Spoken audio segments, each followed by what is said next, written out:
Welcome to Sherlock Monthly, everyone. I am Edward G. Pettit of the Rosenbach Museum and Library in Philadelphia, Pennsylvania, and we're going on a biblioventure through the adventures of Sherlock Holmes.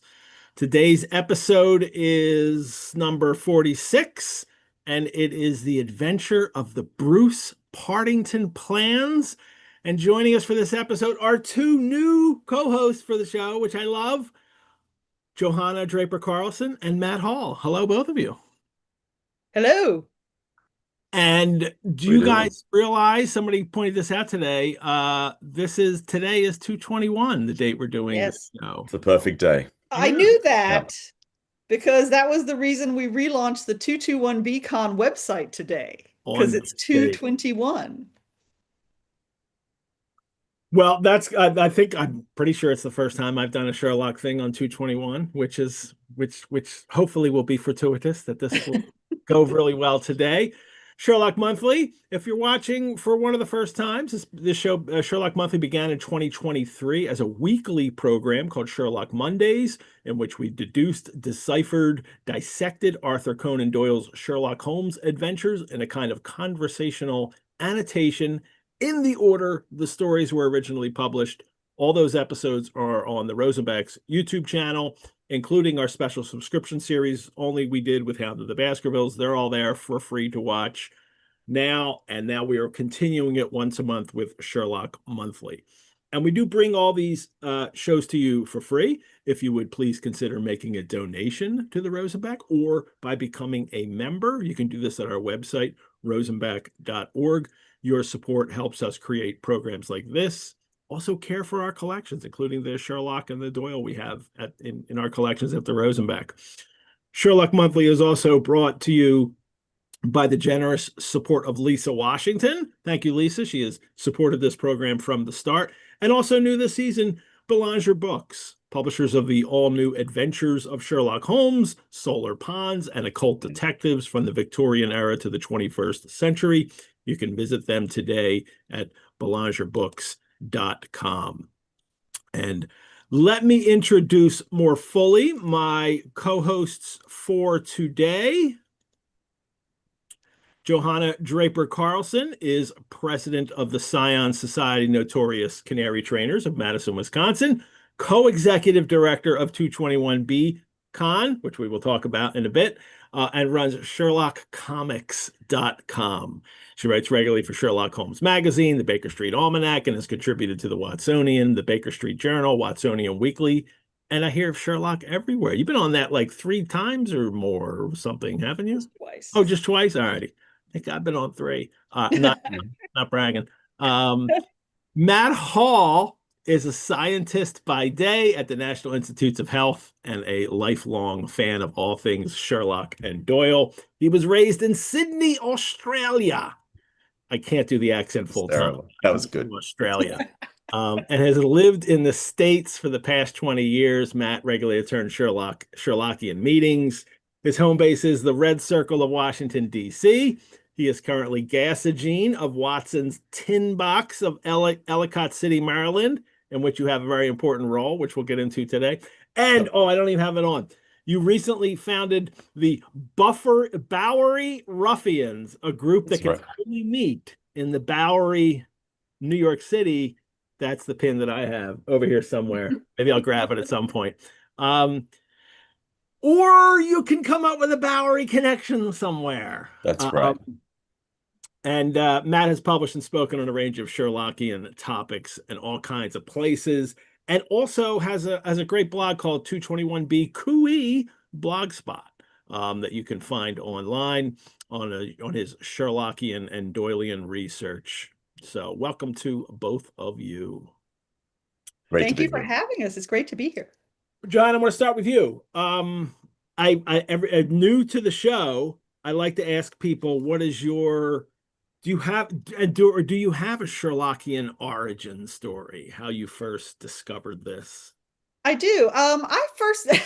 It's funny because the first 2 Sherlockian books I really remember reading are the Baring Gould annotated and the Misadventures. So that's not really your standard approach. And I think that's why I've always been kind of interested in the background. I actually have a degree in popular culture looking at, not only how and why things are made and how do they turn out the way they do media wise, but also, I'm a big fan of transformative works and the way these classic stories inspire others to create art or stories of their own or so forth. So it's a big wide world for me. Um, I had actually, well, when I was reading the annotated, it was one of How these did where, you discover that? I'm pretty sure my local library.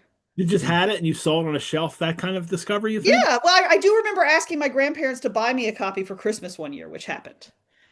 So I had but I love the way it explained, well, this is what 5 pounds then would have meant, and Uh-huh. it wasn't until later that I realized how obsessed it was about the weather. But yeah, knowing how to make it fresh for then current readers was a big plus for me in terms of not just what do the stories say, but what does that really mean, or it's the characters that keep me coming back, not so much the mysteries, which we can argue about whether some of them are even mysteries at all. Hmm. But then I had sort of let it drop until just before the pandemic, and I got back into BBC Sherlock fandom online and met a but it was very different for me because I spent 20 years in comic book fandom, which, as speaking very stereotypically, very male oriented, very trivia oriented, whereas the Sherlock fandom I found was very female friendly, very creative, encouraging, as I said. So it was a really interesting change for me in terms of fandom. But and um, 2019, I was like, oh yeah, you know what? I should start going to events again. I'm going to go to a ton of events in 2020. So I feel kind of responsible that somebody said, nope, no, you're not. Yeah. So I met a lot of people online, and then as we could start going to things again, I will say that my husband passed away a year ago. And those last few years when he of Alzheimer's, and when I was caretaking him, it was wonderful, as we were talking about earlier, to have people in the screen I could be friends with and hobbies that I could engage in that way, because travel becomes difficult when you're caretaking somebody and you can't go to as many events as you would like. But it's, and the Sherlockians I've met have just been wonderful, wonderful, supportive people and great to know, and so fascinating in terms of what they do and what they know, and the different ways people take the fandom. In terms of, Matt's taught me a good amount about classic book collecting, old school book collecting. I'm more, comics is sort of a newer medium, of course. And my site, SherlockComics.com, was founded because it combined my two interests. But it's focused not on collectability, but on if I want to read more stories about Sherlock Holmes, which ones would I want to seek out? And that's what I aim to be a guide towards. Nice. And then there's 221 Beacons. We'll get to that in a minute. Yes. We'll go back and forth. Yes. Matt, what I think I've heard your Sherlock origin story before. Remind me, how did you first discover Sherlock? And I'm guessing it was in Australia, right? Yeah, I was really little, but it wasn't really Sherlock I discovered. I just pulled a copy. So my mum and dad had this book on their shelf Yeah. called The Rivals of Sherlock That Holmes. exact copy. I love it. And I read it and I read it and I read it and I kept waiting for Sherlock to appear. And I thought the rivals were Moriarty and Sebastian Moran. Now I would say those people. But it turns out they were, other Victorian, detectives that Yeah. people published, in the Strand alongside Doyle stories. And but I hung in there and of course eventually discovered Sherlock in those stories. And they've stayed with me all my life. I've read them so many times. But what I didn't know is that there was anyone else to talk to about Sherlock. And I mean, this is why what you've done here, Ed, is so amazing. Um, and in the years before the pandemic, I discovered that there were, books about Sherlock and people writing about, pretending, whoa, I nearly said pretending it's real, exploring how real it is. And gosh, I slipped there. And I started consuming books about the locations in London, the chronology of the stories, and of course, it really opens up a window into that world and that time, and that's why Doyle is such a magnificent writer, and discovered from there that there were actually people in Sherlockian groups online, in person, meeting and hanging out and talking about the stories and adjacent literature and.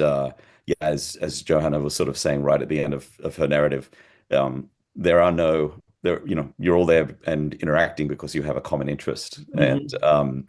there are no bad Sherlockians. So it's a wonderful way to meet people with and chat, and you really just end up making friends and rarely talking about Sherlock Holmes. Yeah. What do you like to post on your blog? So on the blog, I do a few things. I will talk a little later about sort of Sherlockian groups I'm a member of, and I often report things that I'm the meetings and the proceedings of the meetings that I've been at. And then as I discover, you know, Sherlock adjacent things in real life, if you visit London and really visit some sites, if I'm reading newspapers of the time and find really neat little references, I like to throw trifles and trivia up on the blog as well as You posts. put together the did research and found the winner of a contest from the Strand. Was That's it the right. Strand or was it Titbits? No, it was the Strand. The Strand. So Doyle actually organized a competition with the Strand, probably to increase readership, in 1927, and you had to guess his dozen favorite stories that he'd Mhm. written. And you filled out a little form in the Strand and you mailed it in. And Doyle announced, that a month or two later, the magazine announced what those 12 stories were. And the person who got the most correct guesses or estimations won, and his name was R.T. Norman. And for his trouble, he won a cash prize and a signed copy of Doyle's memoirs, The Memories and Adventures. Another 100 people got a copy of Memories and Adventures signed. So Uh-huh. I think he guessed nine correctly. And so it was basically a lottery. I remember you. I mean, it was like you did some real research to find out who this Yeah, guy was and what happened to him. And absolutely. Who he was, where he lived. He lived in Northamptonshire, was an academic at Durham University. And yeah, I love exploring the lives of people, adjacent to Doyle and adjacent to Sherlock. well, that I winner of that contest was an early fan of the That's right. Strand, right? That clearly is Sherlockian. Yeah. I And really enjoyed Matt's post on the grave sites.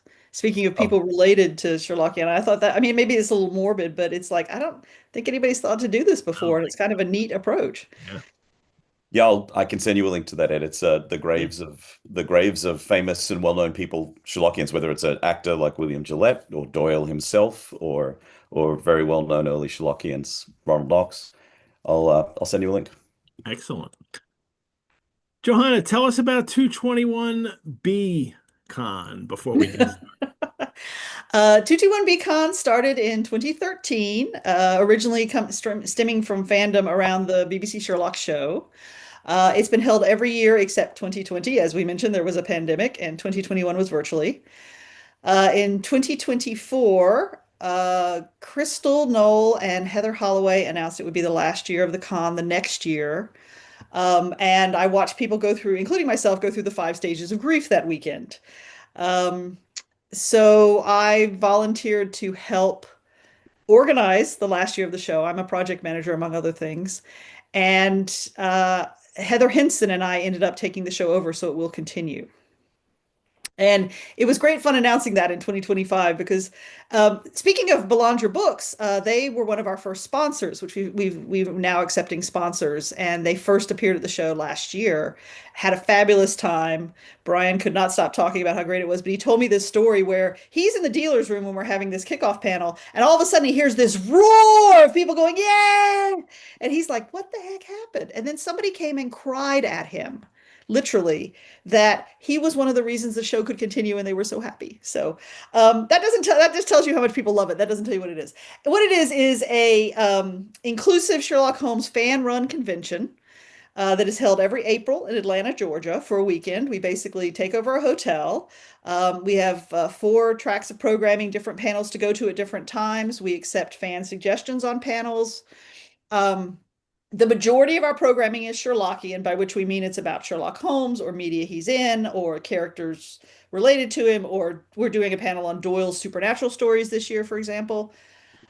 We also have a number of writing workshops and crafting panels and panels about being a fan. And then we also have some panels on whatever the hot fandoms are that year. So this year we're going to Hmm. have Sherlock and Co. and Young Sherlock, which are also Sherlockian, but also Heated Rivalry and The Fast and the Furious. But it's basically just Sherlockians gather for a weekend, and it's a great hotel because there's always somebody in the lounge to talk to, and just hang out. And it is absolutely wonderful. And I am so glad that I'm able to help continue it because it is such a lifeline for some people in that you make instant friends and family, and people come back year after year after year. Excellent. It is April 10 to 12, Yes. 2026. And I put the link in the chat if people are Thank you. interested in going. We just launched the brand new website at 221bcon.com this morning. Beautiful looking. Thank you. Yes, we had a longtime attendee volunteered to redesign it for us, and we love it. Information on the hotel, information on the panels, information on how to get there and how to become a member. We are having a sale this weekend that it's $45 for the weekend instead of the usual 60 to celebrate the new website. But it really is just a way to. The goal is to be very diverse, very inclusive, as you said, friendly to all Sherlockians. We have BSI members there. We have people who've read the stories for decades. We also have people who just were in Atlanta and thought it sounded fun. So it's a great melting pot of just sort of people celebrating Sherlock Holmes. Great. I'd love to see Ed do a live Sherlock Monthly there at 221bcon Maybe sometime. 1 year. Yeah. Yes. Well, we do have Madeline Canones usually does a live recording of an episode of her Dynamics of a podcast about Moriarty. Last year we had she's watching this show right now in our chat. So yes, I thought she might appreciate the call out. Last year we had the creators of Sherlock and Co. Video in. So that was exciting to be able to talk to them about that show because that's brought a lot of new Sherlockians to the fold, I think. So all righty. Well, here's my requirements is I have to be able to smoke and drink. Drinking, I can usually find a place to do it. Almost nobody lets me smoke. So no. There we go. No. All righty. Well, thank you. I'm sure it'll be wonderful there. And I know, there are people in our audience right now who are going. And I hope there more will as well. Matt, you're the caretaker of something that we can actually, connect to our story today, or some of the things in this collection that we can connect our story to. And that's the with Watson's Tin Box of Ellicott City. Yep. You are the Gasogene, and also as part of that, tell us what you are in charge of, or the caretaker of. Sure. So Watson's Tin Box of Ellicott City, it's a Sherlockian group. It's a scion, and it's pretty active. We get together every month on the third Monday, and in person, and we do a toast to the woman. We talk about one of the stories every month. We always have a guest speaker, have a couple of beers. It's great fun. It's very informal. And it's a great way for people who live in this area. Ellicott City is roughly between DC and Baltimore to get together. Next month, Johanna's actually coming from Wisconsin to give us a talk. So we do manage to draw in people to share stories from outside Maryland. One of the people who created or founded this group in the late 80s and into the early 90s was named Paul Churchill. And he did a pretty cool thing. So the name Tin Box comes from the quote in Problem of Thor Bridge, where, Watson says somewhere in the vaults of the Bank of Cox & Co. at Charing Cross, there's a travel-worn and battered tin dispatch box with my name, John H. Watson, MD, late Indian Army, painted on the lid, and it's crammed with all the papers we want to read, all the stories that he never got around to publishing and that we resent him for not filling out. And so, what Paul did was that in the 80s, his wife had passed away, and he had really got into Sherlock Holmes, and he decided to collect an item mentioned in each story. And it started with that. But what he ended up doing is creating an evidence box, and this is the one for today's story, an evidence box with items related to the story. And I have about 60 of them in my basement. So I'm the Gasogene, so I run the group like right 60 now. boxes, because there are like boxes. 1,500 artifacts, are there not? Yes, there are easily. And some of them we need 2 boxes. Some of the novels, like Sign of 4, I think there are 3 boxes to get it all in. And so what is the evidence? So Paul would by identify things mentioned in the story, but he was far more creative than that. He would identify things that needed to have happened for the story to proceed, and he'd procure things that are mentioned, and I can show you some of the things in this box, and I know you've got some photos. He'd also, if he couldn't obtain the original, he would find genuine foes. So he would name a thing, a telegram, a newspaper article. He would create that document or obtain an equivalent document from the 1890s. It could be theater tickets. It could be a theater program. Yeah. Yeah. So there's no railway ticket here because there's not one in the story. But you can open up this box, and I can, I'm just looking in. I instantly pull up a bottle of Curacao, which is mentioned in the story. When they're in the restaurant, there is a replica pistol because Watson's asked to bring his pistol. There's a Jimmy and a chisel because you need those. Here is a real original lamp, just like John Watson would have had to bring along to help Sherlock break into the house. And then there are things that are interesting, like here is a statue of Diogenes because the Diogenes Club is relevant to this story. And there's a tiny little emerald tie pin. Let me share a couple images now. Yeah, let's do it that way. I do like people to be able to see, like, though, that's like, here it is. Great. So this is Paul. Here's Paul Churchill. Yep. And who sadly passed away, over 15 years ago now. But the amazing thing is what he created is preserved and looked after by the group. And every month we talk about a story that's the shelves in my basement. They'll eventually be in a different area. And he recently started looking after them. But you can even see a pair of boxing gloves. They're all labeled like this. All labeled. Each one has a catalog inside the box. There are some larger items there as well. The gold flake box has a couple of ears in it on salt. There's a little violin. There's a rugby ball there. So there are some larger items. And then as you look at those boxes, you can see, the three Garadev's box, a couple of Hound of the Baskervilles box up at the top right there. And so as you read the stories, it's a really interesting thing to do, to think about, what documents are mentioned, what physical items are mentioned, and that you might be able to own or create. And here are some from this story. Yeah. There's a patent.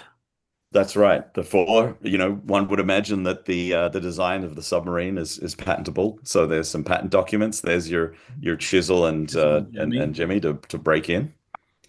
There's a small purse here that has 2 tickets to go to the Woolwich Theatre. There's a coin there as well. There's your lamp. There's Diogenes. Yeah. And then, of course, there are hotels mentioned, and so Paul had tracked down coasters for those in Paris and in London. And then these are just some of the notes made by Sherlock along the way as he was investigating the case. Would that have been Watson or Sherlock? That is a great question. They may have been Watson's notes. I'll have to look at the catalog. I have to really look at the handwriting to see who's. Yeah, that's right. But these are wonderful that this exists. Yeah, and there's the letter from Mycroft. That's right. So to back there, yeah. So that is if you read the text, that is the exact text of the letter from the story, and but now appropriately found on Her Majesty's service. Her Majesty's service. On the appropriate letter. Incredible man, incredible imagination. I love that. Yeah, this is absolutely fascinating to have this kind of collection. I put the link in the chat for people to see too. And Ed, if you go to that website, watsonstinbox.org, we recognize that we're an in-person group, but the world, like today, is a virtual meeting, and the world has moved on. And so there's a button across the top evidence box, and you can look at all of everything with the description. Is downloadable as PDFs, so you can really explore all of the evidence in every evidence box for every story. It's a really fun thing to do. So we're glad that they can be digital now as well. That's so amazing that y'all put that all together. It was a incredible work by a great group of people from multiple states that did that work. Yeah. And we'll get to look. We'll look at a couple of those today, as we hit them. You can remind me, like, Ed, there's that one, and I'll pull. Okay. That's fine. I'll definitely pull up at the end. When we get to the very end, we'll definitely get the last one up. Oh yeah. All righty. Well, we should get to the story. So we're not here all day. but if we are, I mean, I'm good. If you got to run, then you got to run. But I'm gonna be here till we get the emerald tie pin and we're done. Exactly. Um, the um, the last story we did, Wisteria Lodge, was in Collier's in August 1908, and it was a two-parter because it was so long in the Strand in September and October 1908. Now it's December 1908. It's the Mhm. Christmas issue for both magazines. And here is the Colliers I'll take a look at first. Hmm. These are all available. The PDFs of these are available on the Rosenbach's Sherlock Monthly website. And I also put links in the email so they go out.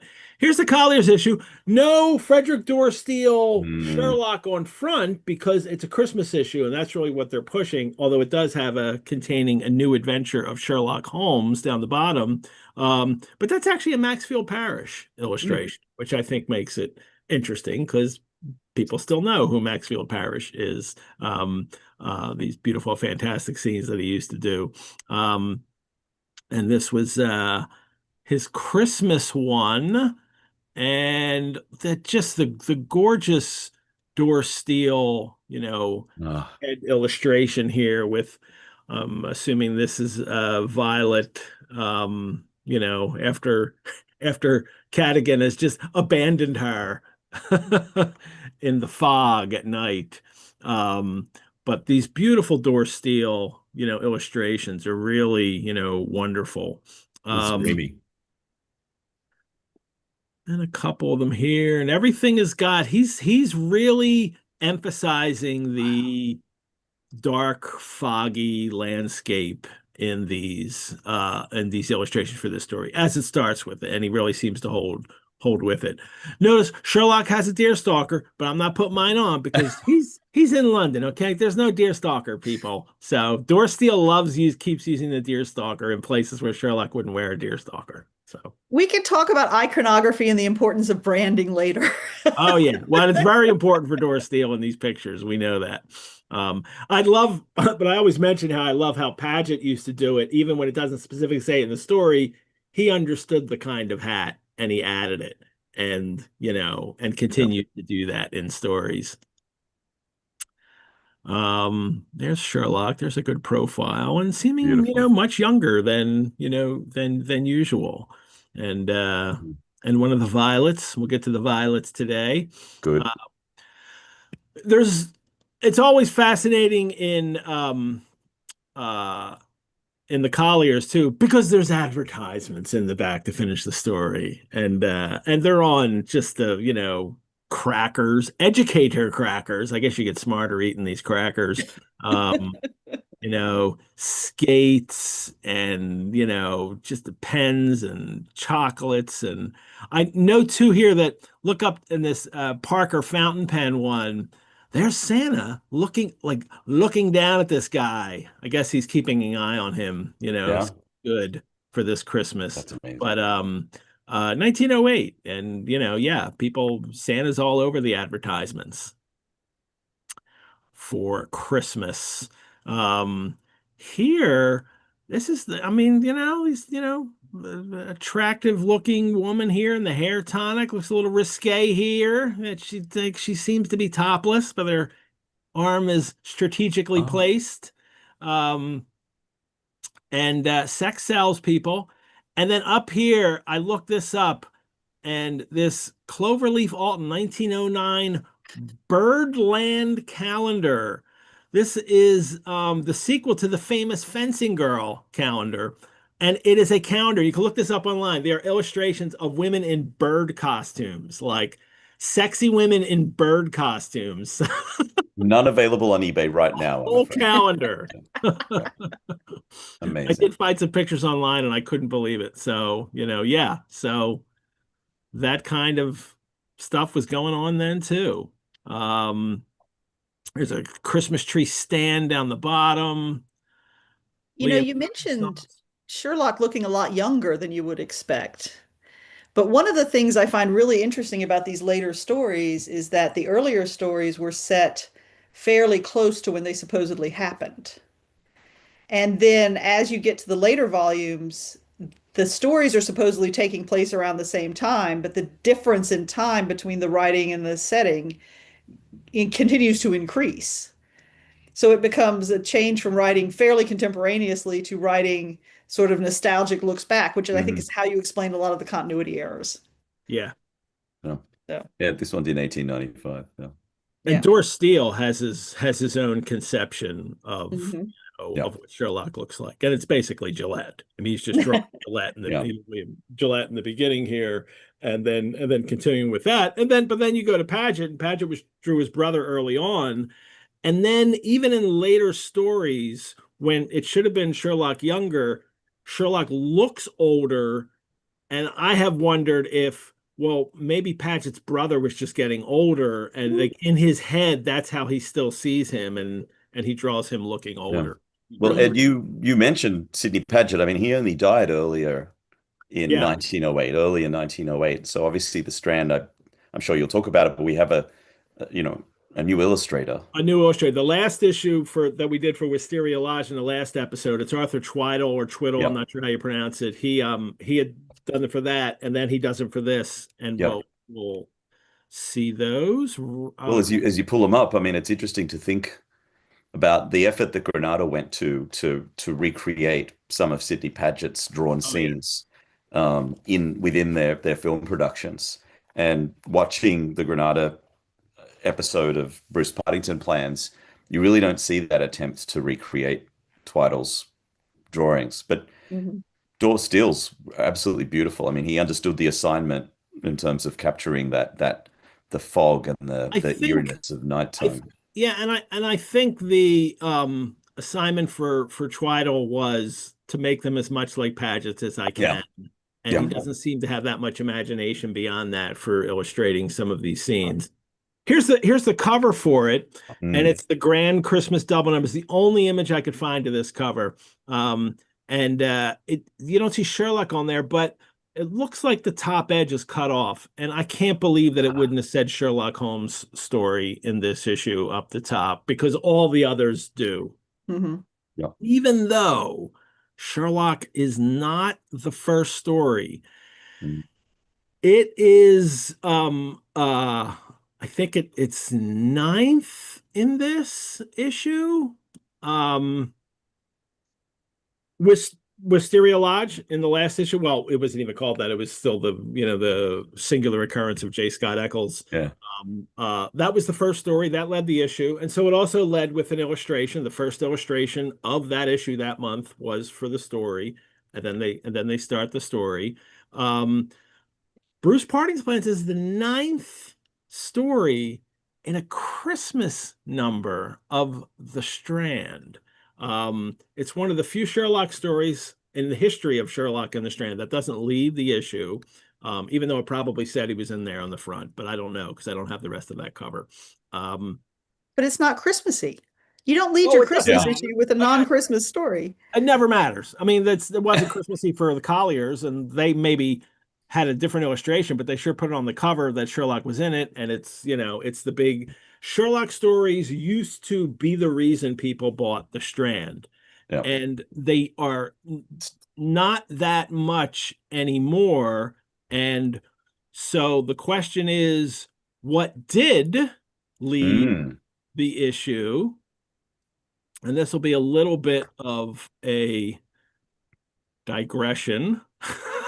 A little bit of we're just flipping through the pages of the magazine, because it is a story by Hall Caine, a novel by Hall Caine called The White Prophet. That's not very Christmassy. Here is it's definitely not. And here's the illustration for it. It's set in Egypt, and Hall Caine was an enormously popular author in the day. He's like an A-list author then. He's like James Patterson, Stephen King. I mean, he's literally at that level in 1908 and had been for several years. But he's not a genre writer. now those authors that we have at the very top, they tend to be genre writers because, they can do a specific thing and then it can get more and more people attached to that specific thing. His novels, Hall Caine's novels range, all over the place, all different topics. He's also a very successful dramatist. He's a legislator for the Isle of Man. He travels and lectures all over the world. He's very famous, and his story is going to be the one, because it's a new one, and that's the one that's going to run in this issue. I am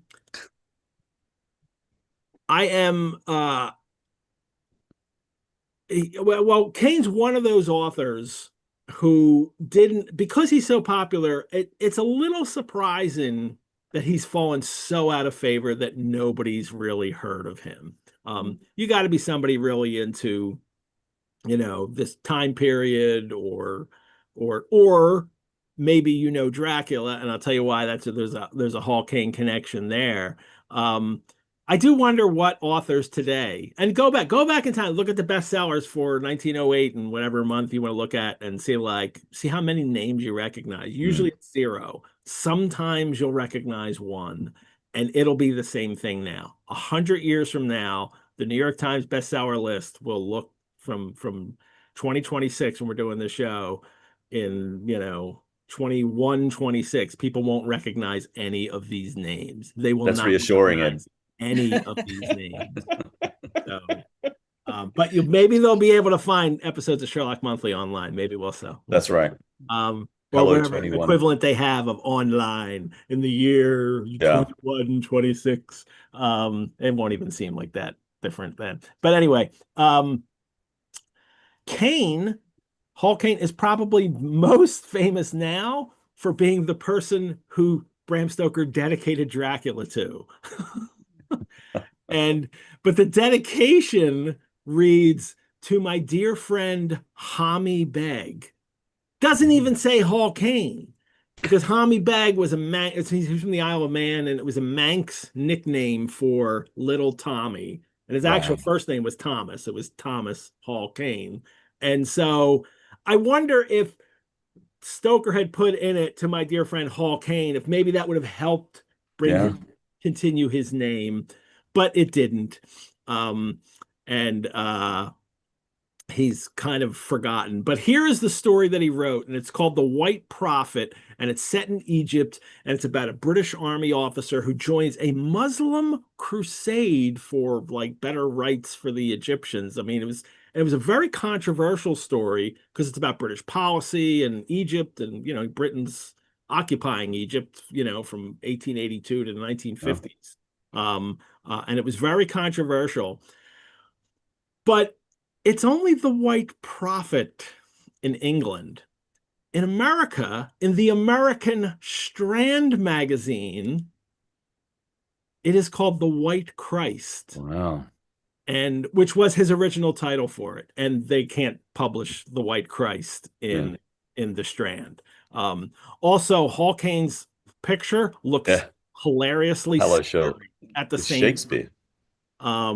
He's a very unusual looking man, and when you look up pictures of him, many of them look like this. They sure do. Yeah. He's very unusual looking, and this was the first picture in the American Strand, not like a battle picture with a British military officer down, and you could look at this and see oh, this is some kind of adventure, and he's going to get back at those people that knocked him off the horse, those, foreigners. Here it is the prophet himself. "Oh, men of many races, be brothers one to another."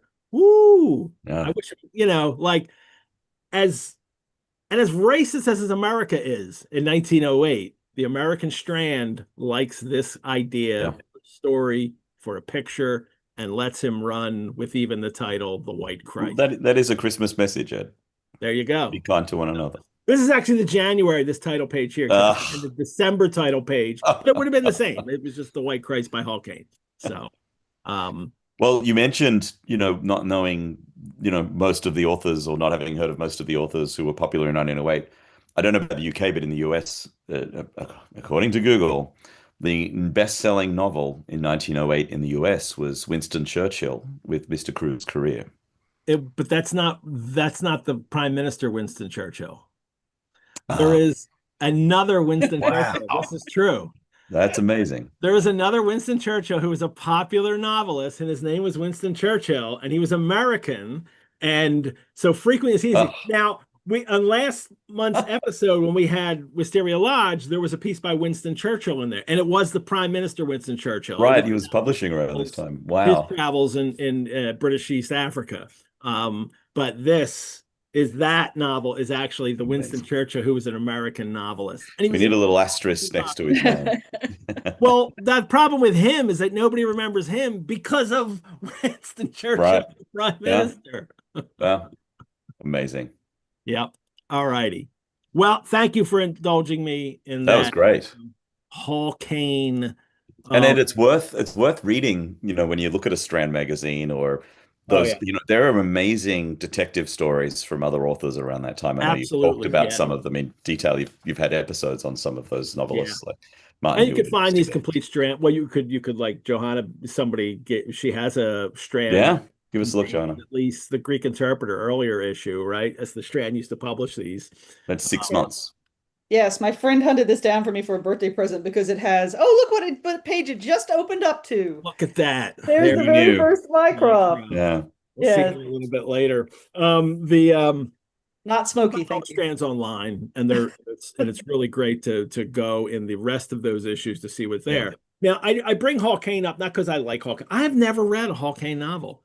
I bring it up because just to give us this kind of this context for the literary world. In 1908 in the Strand, Arthur Conan Doyle and Sherlock Holmes are not the most popular thing in the world anymore. They're not going to be the ones leading your Christmas issue.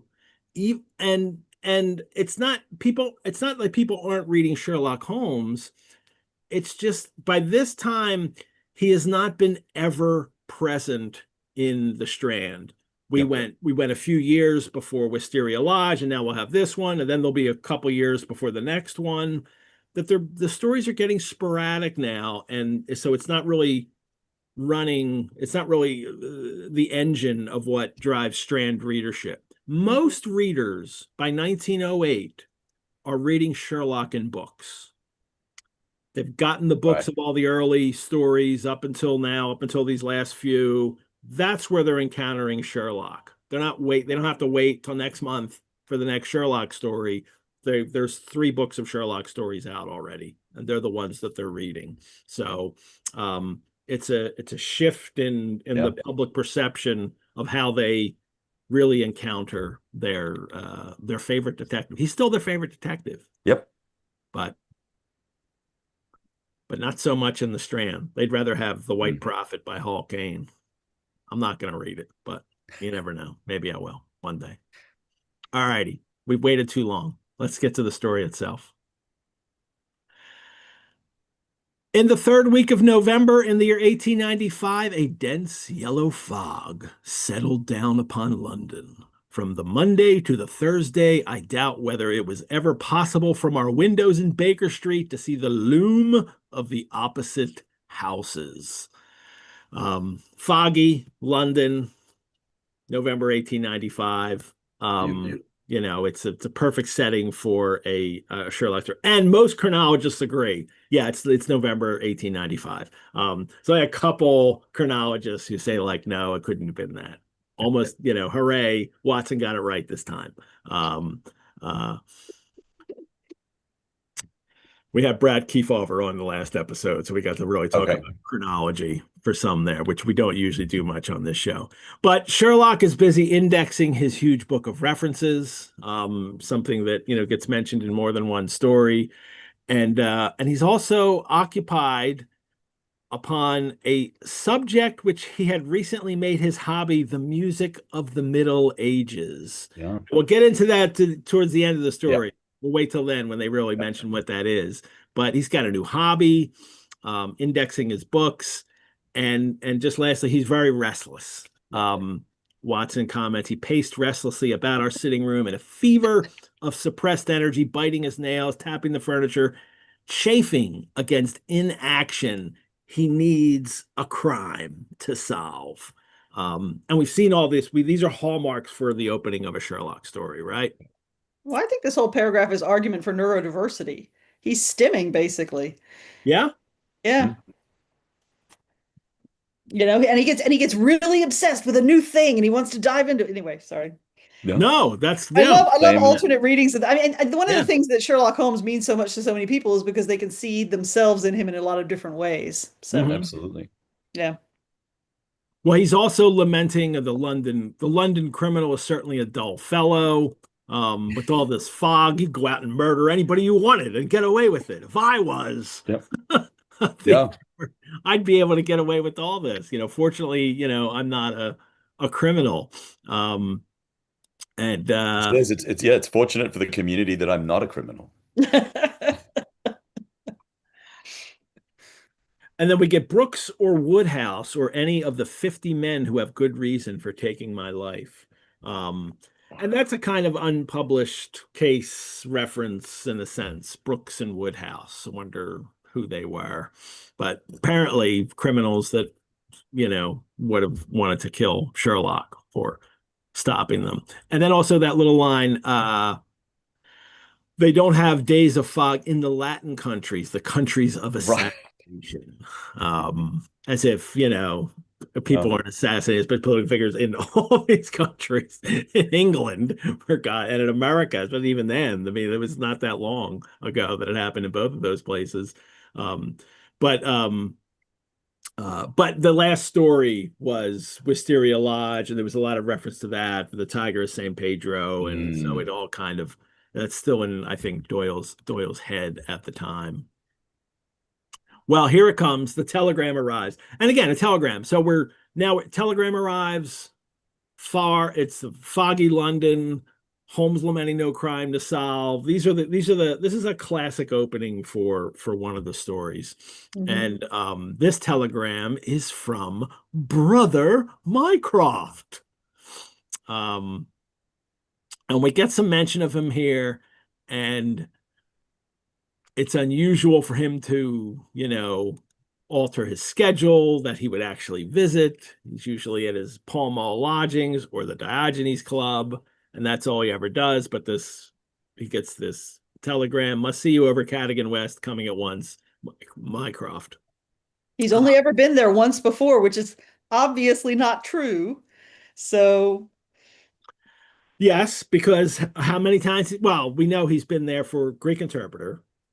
But we also know that he kept the rooms as they were. So how did he know how they were? It's like, I guess with a perfect memory, you could just come there once before. That's true. This is one of I have this theory that everything Watson says about Mycroft is false, except for his intelligence. So interesting. Well, let's briefly mention this, and I want to get to that because he was in The Adventure of the Greek Interpreter. You can find that Sherlock Mondays, episode 26. We talk about Greek Interpreter, and that's the first time. Curtis Armstrong was my co-host for that one. That's a good one. That's nice. But Mycroft is such a big character in Sherlockiana. He's in so many movies of Sherlock and TV shows, but he's in 2 stories. He gets mentioned in 2 others, but he's not in them. He is in 2 stories. He's in Greek Interpreter and this one. And that's not a lot for somebody who has become such a kind of, mythic Sherlockian figure. It's true that I actually one year for April Fool's Day, I turned Sherlock Comics into mycroftcomics.com, and the page is still there. And he does show up in a surprising number of stories for somebody who was only in 2 of the original. And I think it's because he's become part of the mythos.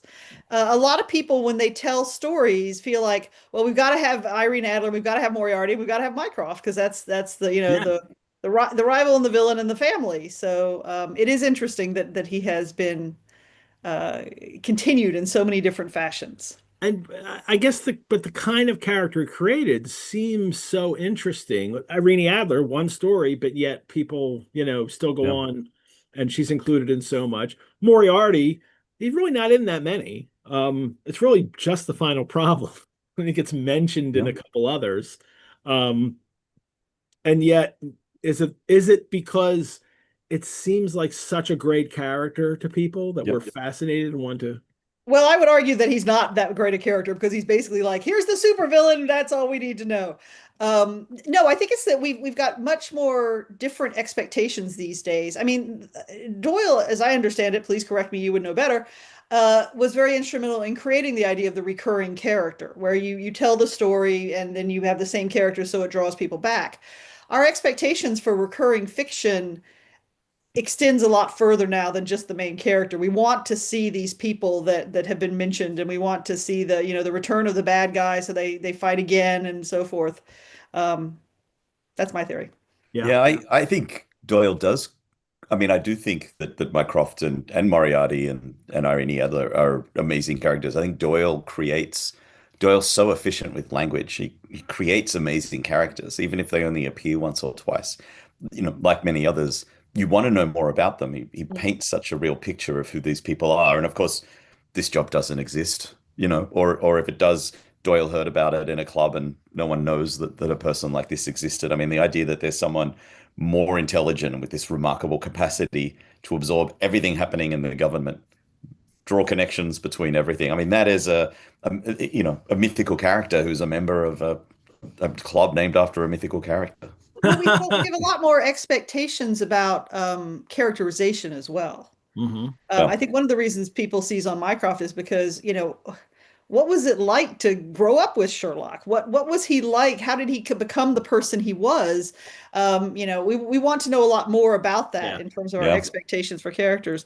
My theory on modern media is that basically it's all based around this guy would be terrible to live with. So wanting to know more about his family plays into that as well. But my theory for why Mycroft exists is that it establishes a continuum for Sherlock. Sherlock, when we meet him, is this weirdo. I mean, he does all these quirky things and he has all these weird hobbies. And once we meet Mycroft, he's much further along the scale of being weird. He never leaves the room. So that makes Sherlock look like more of a human person. Makes him not quite so odd. Yeah. And he is, as Matt mentioned too, what Sherlock calls him, the most indispensable man in the country. Yeah. And this idea that someone could have this kind of mind that could contain everything and, put it all together for all the other to be the kind of, what do you call it? The Analyst. He's an yeah, analyst. Yeah. But and he's an central analyst. office where everything all the He's information he's goes he's through. AI before AI. Yeah. No, he's a computer. He's a Yeah. storage, he's a clearinghouse. He's a storage. He's got the mind. He's got the memory. That again gets back to how do you do a modern Sherlock Holmes when you no longer need the reference books. We've all got the internet. What makes Sherlock different? What makes Mycroft different? Yeah. And this is the grounds, along with the Private Life of Sherlock Holmes, the movie, as to where we get all the Mycrofts we've had since then, Mhm. in terms of the spy master idea. Well, he's introduced in let me find the picture of him here in the Greek Interpreter. And oh, here we go. Strand. As he comes into the room, here he is Yeah. Mm-hmm. with this very poorly drawn, represented Lestrade behind him, Lestrade behind. Like, I don't. This is one of the reasons I'm not as excited about Tweedle's Illustrated. Sometimes his faces go off in that he's just unusual caricatures in the kind of illustrations that's not supposed to be caricature.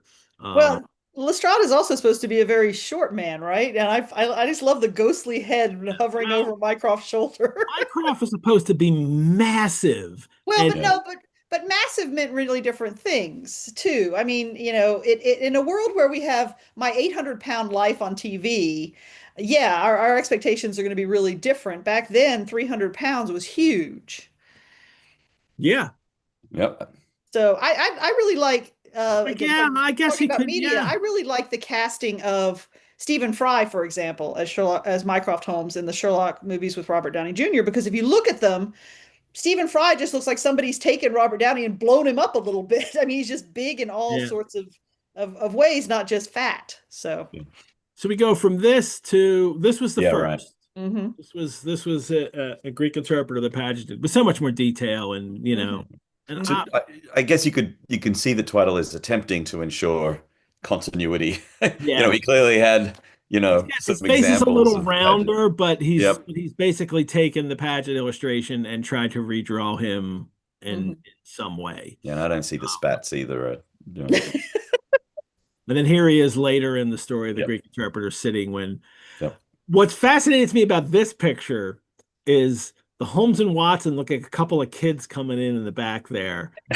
Their faces are almost like Paget forgot what he was drawing. That's true. Wow. And drew these two faces because Yeah. they're That not looks- the faces of Holmes a and good Watson. catch, And eh? That any looks other a lot Paget. like young Sherlock Holmes, though. That looks like Nicholas Rowe. Yeah, neither one of these matches the other Paget illustrations. Yeah. So it's a very unusual one, but they do look young at least. Anytime anything like this comes up, I just remember, I mean, having worked in comics, which is a serial publication, it's always just get the next month's one out. Yep. I'm always just reminded of, there's another one next month or next year or whatever. There's just get it out and meet the deadline. Although for these serial publications in the Strand, we are at the point in serial publication where people recognize that serials issues will be saved and this stuff will go on in the future. Now that disappears when TV comes in. It disappears for a while, for the first few decades of TV. Nobody knows if any of these shows will ever get aired again. That's right.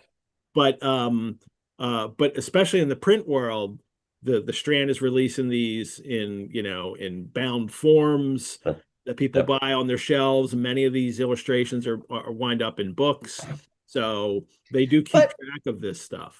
But my experience is that the reader cares more than the person to whom it is a job sometimes. Oh yeah. Yes. So I think there's a whole 221 Beacon for that. Well, Mycroft and Holmes realized there must be something really serious going on here if Mycroft's leaving his house or the Diogenes Club to come and visit me. And apparently this Cadogan West who fell out of the train must be, somebody important. And he asked Watson to Watson reminds him Cadogan West was the young man who was found dead on the underground on Tuesday morning, and Holmes sat up, attention, his pipe halfway to his lips. And he said, and then before Watson could give him the details, Holmes says, the case was featureless as I remember it. The young man had apparently fallen out of the train and killed himself. He had not been robbed, no particular reason.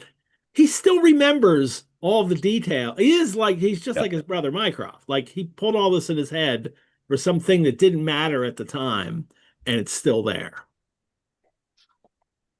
And now Watson gives him the facts that he got from the story in the paper. The rest of them, and he was a clerk at the Woolwich Arsenal, fiance, Miss Violet Westbury, and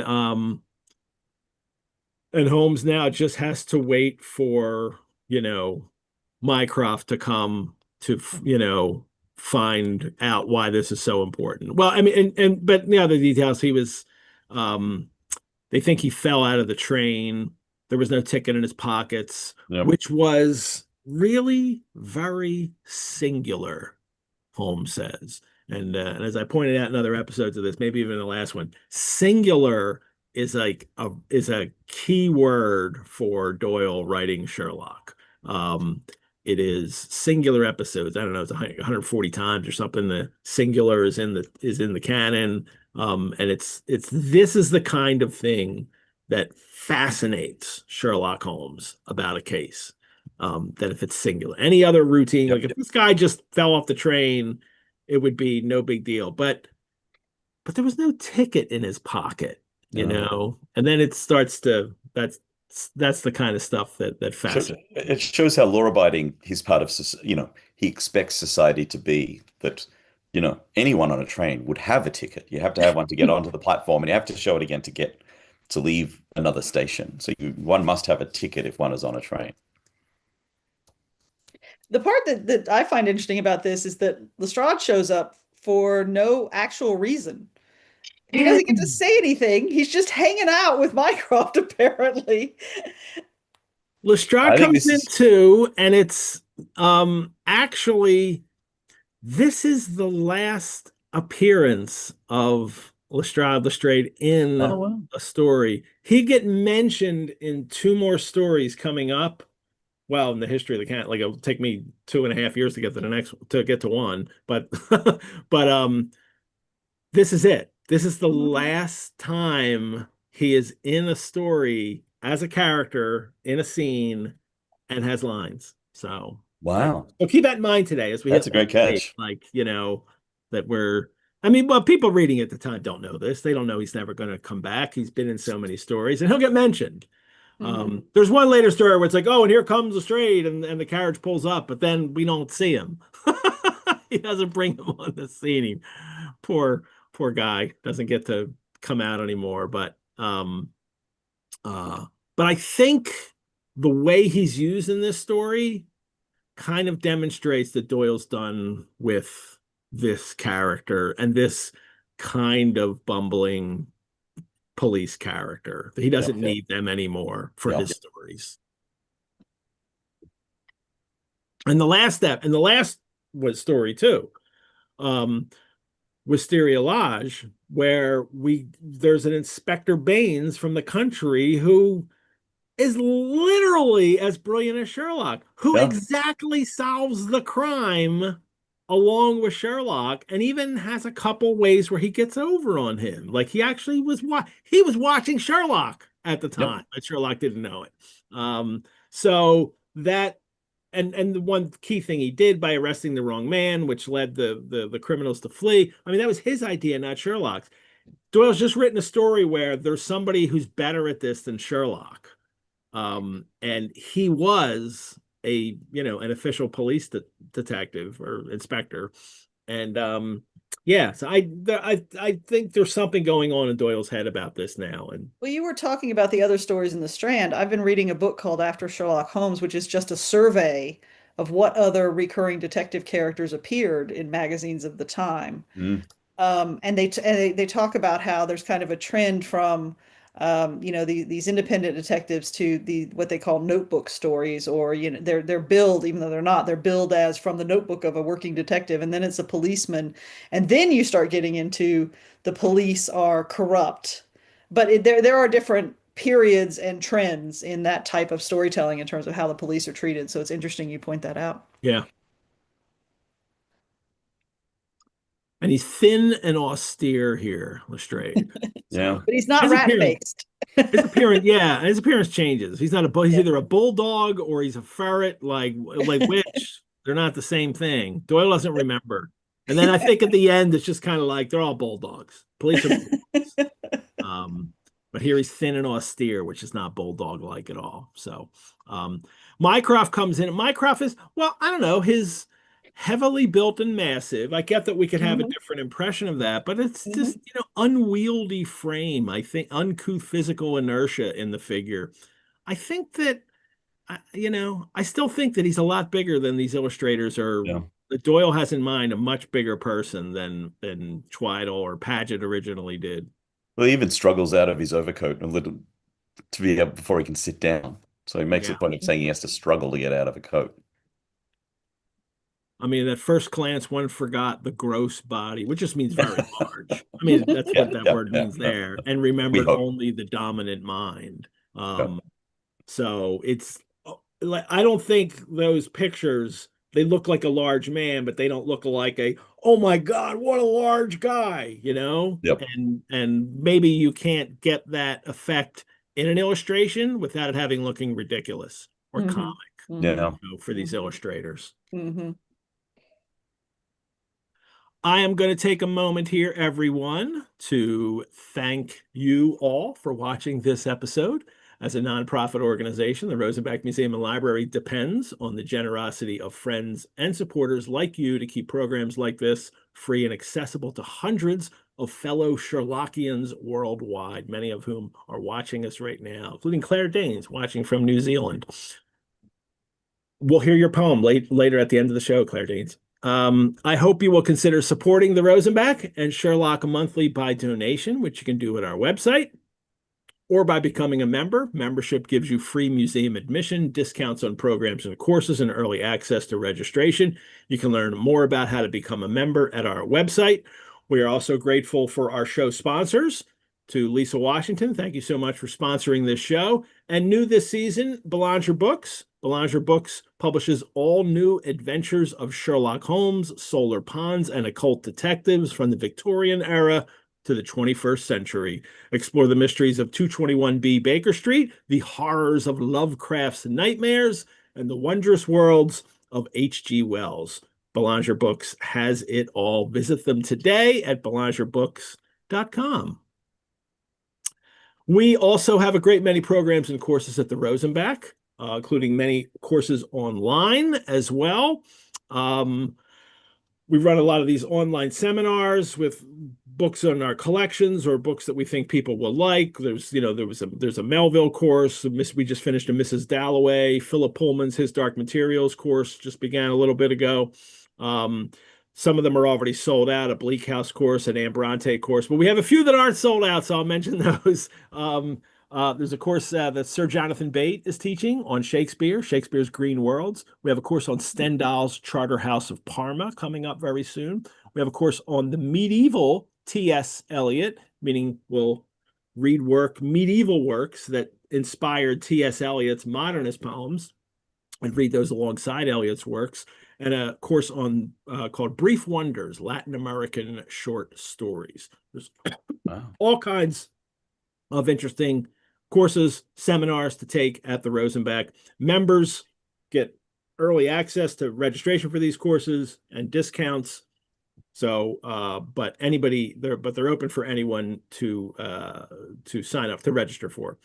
And right now I'm running another Biblioventures, a weekly one. If you like us doing the way we do this Sherlock, I do a show every week called Biblioventures The Hobbit, in which we are working our way through J.R.R. Tolkien's The Hobbit, one chapter at a time, mostly, sometimes it's two chapters. For 14 weeks, we've run 4 episodes already. It's easy to catch up on. It's all on the Rosenbach's YouTube channel. If you want to watch me drink and smoke and talk my way through The Hobbit with great co-hosts, then you're welcome to join that as well. All righty, back to our story. I just want to criticize the whole can't take his coat off, but he springs to his feet as soon as there's urgency. So it's some energy. Yeah. This gets to the whole, I mean, there are people who like to think Watson does not lie to us, but I'm like, no, Watson is definitely shading things for his story. Yeah. So is it a theory you have about why he doesn't like Mycroft, or is he shielding the real Mycroft? I think he's shielding Mycroft. I think it's the whole, gets into the whole, we don't want to reveal too much about this man and portraying it. It could just be sticking up for his friend, It's like, well, okay, so he's smarter than Sherlock, but he's also fatter. So, Mm-hmm. Well, I don't know if when Mycroft received the December Strand, and picked it up off the table at the Diogenes Club and read about himself, that he was, had heavily built and massive. Well, at least it was years later. It was 13 years later. Yeah, the story that's true. That's true. Hitting the stands. So that's true. There's a very sad thought that says maybe he waited till Mycroft was gone before he talked about him. Yeah, that makes sense. Yeah, especially given his importance and security. Yeah. Well, Mycroft says, a most annoying business. I extremely dislike altering my habits, but the powers that would be take no denial. In the present state of Siam, it is most awkward that I should be away from the office. So he's got other things to keep his eye on. Yes. He doesn't have to deal with this. And Holmes now finds out that the papers that Cadogan West had on him papers that were the plans of the Bruce-Partington submarine. And this submarine is so important, it can hardly be exaggerated. Mycroft says naval warfare becomes impossible within the radius of the Bruce-Partington's operation. So if you've got this submarine, you're safe on the waters. And this is, this is something Doyle cared a lot about. I mean, he had in real life opinions about military warfare. He'd been off to places like the Boer War, but he didn't, have naval experience, but he cared a lot about British security and, British security of the entire empire. This is 1908. 1914, he published another sort of standalone short story called Danger, with an exclamation mark. I'm trying to say it with an exclamation mark, which is... What's it called? What's it called? Danger. Yeah. Thank you. With a danger. And this is a story that it was in Collier's with a beautiful cover. I can pull down off my wall if you want to see it. But it's one that really is just a warning about Britain disregarding securing its waterways and the risk that submarines posed to British shipping. It was pulled together in a beautiful book called Danger and Other Stories.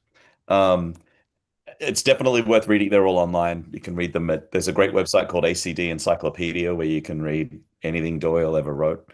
I can throw the link to you, Ed, but I'm sure you've shared it many times. Well, at Britain, for England for having such a powerful navy for so long, in these days, the late 19th, early 20th century, they recognized they were losing in that race. Yeah. I mean, this is the cover of Collier's. It's a beautiful illustration. Sorry about the glare. Wow. That, and even the submarine, the submarines are being developed by the US, by France, by Germany, not by England. Yep. And couple that with all the tensions that have been going on from the late 19th and the 20th, especially with Germany, all the tensions between these countries in Europe, that will lead in just, a few years from this story to the Great War. We find this in other works of Doyle's written around this time too, where he's very aware of this what's going on, what's happening in the air is that sooner or later armies are going to be fighting or on the sea too, and somebody's going to invade somebody, and we're not prepared for it. And Doyle's not the only one that realizes that. Churchill was for years, talking about how unprepared they were. And I was going to say which Churchill, but I don't need to re-highlight my ignorance. There you go. And they were unprepared.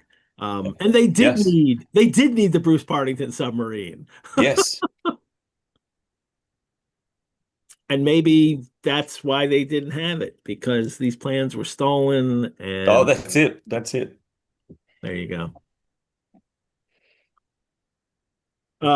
There's one interesting, it was in the Les Klinger annotated, where he talks about, the plans that the submarine that Britain eventually did buy the plans for. That was the Holland submarine that they eventually used.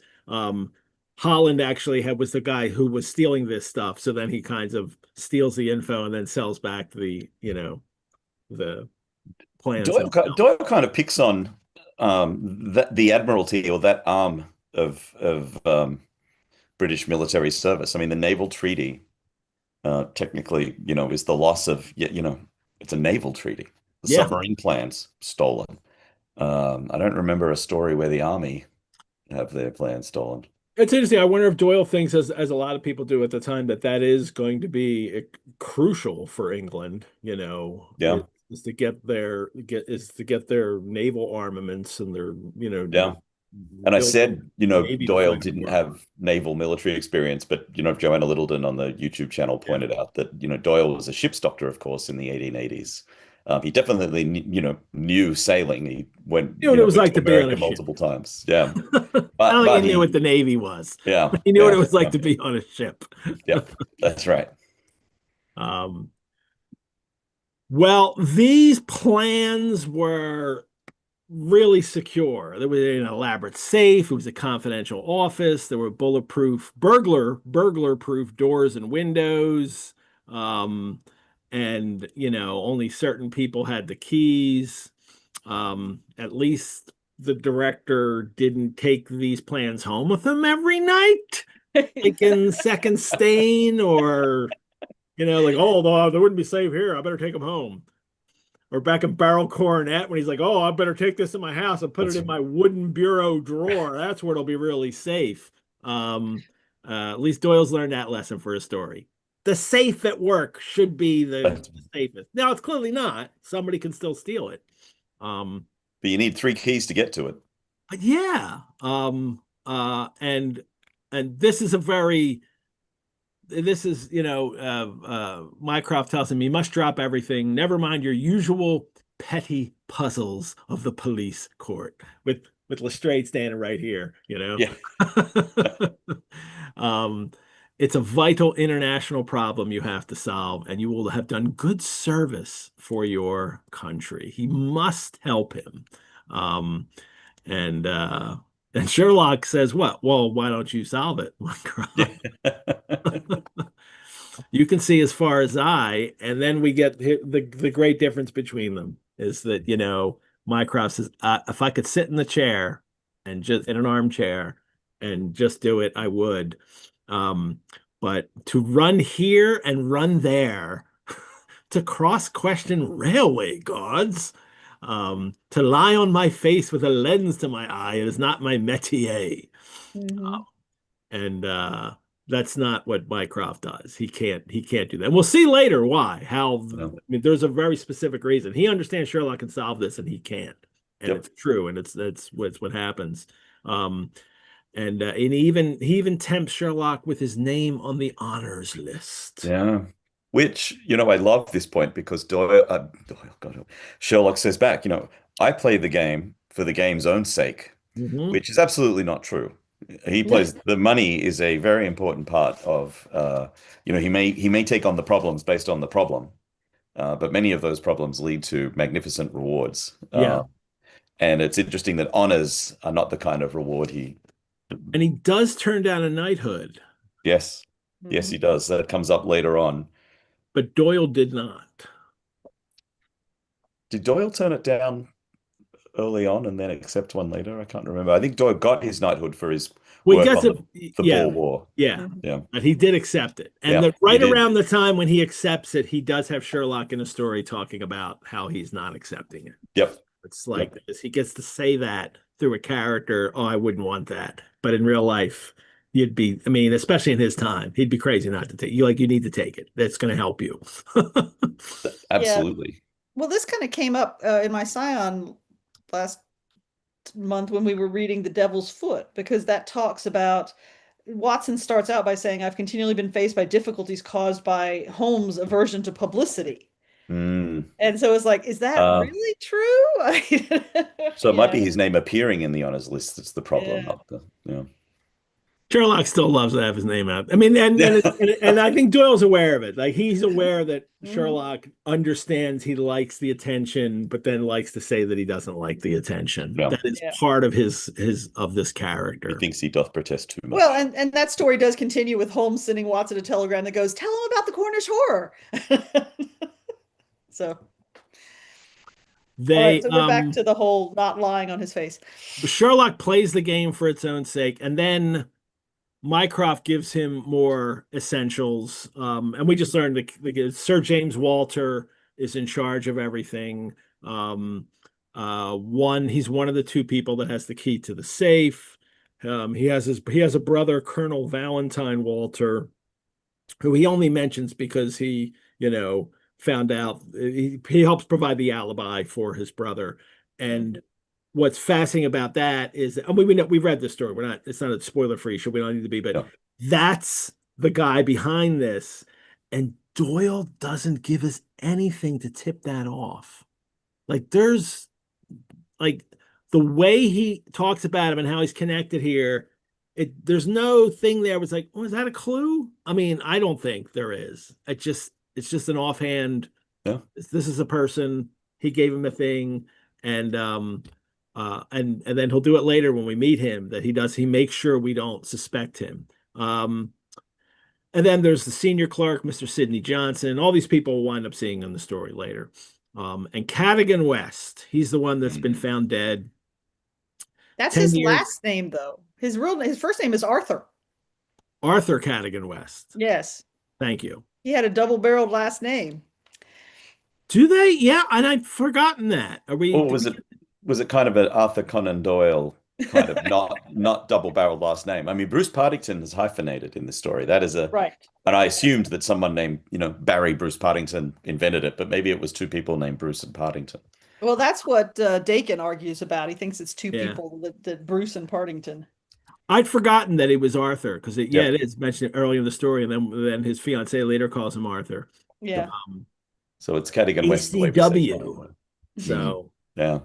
And someone with an also double-barreled last name. I have to point these things out. There you go. Thank you. So Cadogan West is found. Oh, no, I lost my place in the story. He is trusted. He's hot-headed and tempestuous, but he's straight and honest. And it's doesn't like it's surprising that this is the guy that would have betrayed them. But he's literally got the papers on his body. 7 of the 10 pages are still on his body when they find him. So, Sherlock just says, well, it's clear he took them. That seems final, does it not? And he and Mycroft get in this, kind of back and forth as to what's going on. Well, Mycroft, why did he take them? If and we have actually the answer to that question will lead to the recovery of the pages that they need. But what's really interesting here is we get a couple pages in the story of Sherlock and Mycroft figuring out a case. And I think this is the gold. I mean, one of the things in this story that makes it such a great story, the two of them going back and forth. Let's piece together this case and ask questions to each other and work through it all. It's really wonderful to go through this. Even Lestrade chimes in. Well, tries to. A blind, said Lestrade, who had sat listening with some impatience to the conversation. He tried, and he's almost ignored, but he's not. I mean, and then Holmes, because Holmes even takes it. Well, okay, that's an objection. That's objection number 1. Objection number 2, and then he goes into more, and then several questions that would be raised. But this, and then even Lestrade there. It seems to me perfectly clear. I have no doubt at all as to what occurred. Like he's like, this is the story. It fits everything that happens. So then so it's clear to me. And Holmes says, good, Lestrade. Good, Lestrade. Very good. I'm there. I'm thinking there's some sarcasm behind those lines. Your theory holds together, but if this is true, then the case is at an end. So, Traitor's dead. What can I do? And this is Mycroft springing up, right, Johanna? To act, Sherlock, to act. It is, leave no stone unturned. It's you got to serve your country to do this. It is if they can find out where those 3 pages are, maybe they can get them back. Maybe everything will be fine. No. And he has to go through this, to solve this, because otherwise, I don't know, Germany's going to go to war and destroy almost everybody. Oh wait, that happened anyway. Well, and there's this weird thing about the plan too, where it's like they've stolen 10 papers, but only 3 of them are necessary. Because, the 3 that they are missing are the ones that we care about, and the 7 don't really matter, but they're on this. I don't know. I'm not as they big may a fan of contain the spies as I am of detectives. yeah. It's the Well, MacGuffin. Holmes just as well. Well, shrugging his shoulders. All right. Well, Oh, we'll have to look into it. I'm just going to do this to appease my brother, who's really upset about this. Um, and they visit you have something to show us, or are you getting something well, I ready? was going to say, I mean, at that point, and he says, I guess we'll start with a visit to Aldgate Station. One of the reasons I love this story so much. So Uh-huh. I don't know if it's always true, but we had a little bit of latitude in what story we got to talk about. And I think Johanna picked this because, her favorite character in the canon is in this story. But I picked it because I even though it contains elements of, elements that are in a lot of other Sherlock Holmes stories pieced together, they're pieced together in a really beautiful way. But I love the way they charge around London. And I know we're going to talk about that. I'm not going to get ahead of that. But most of those locations are real. And like I've just got stacks of books. I love the locations that are real in the Uh-huh. stories. There's a lot, there's locations that And are is that a stack of real locations for this? Like something about this story in each of these books? yeah, well, though some of them not just for this story, some of them like one of these is on Okay. Devon, but there are some great books. Two examples, I'll give you of books that talk about specifically locations in London. There's a great book by Arthur Alexander called Hot on the Scent by Calabash Press, and it's a visitor's guide to the London of Sherlock Holmes. Hmm. Now, some of them are, you can imagine there are sometimes some fairly tortured justifications for why a not real place has been identified. But most of them are real. And then there's another one, and this is just a coincidence. This is a Belanger Books book, which is still available, called Finding Sherlock Holmes by Paul Thomas Miller. And he just goes through story by story. This is something I reviewed first, getting ready for this one. And he lists out each of the locations mentioned and then maps whether they're obviously real or not, and where they really are, and breaks them down. And So are there maps in there? this one does not have maps, but for example, Hot on the Scent actually creates walks. So he has numbered walks and Uh-huh. maps them out, and you follow along and you read what each of the places are and which stories they were mentioned in.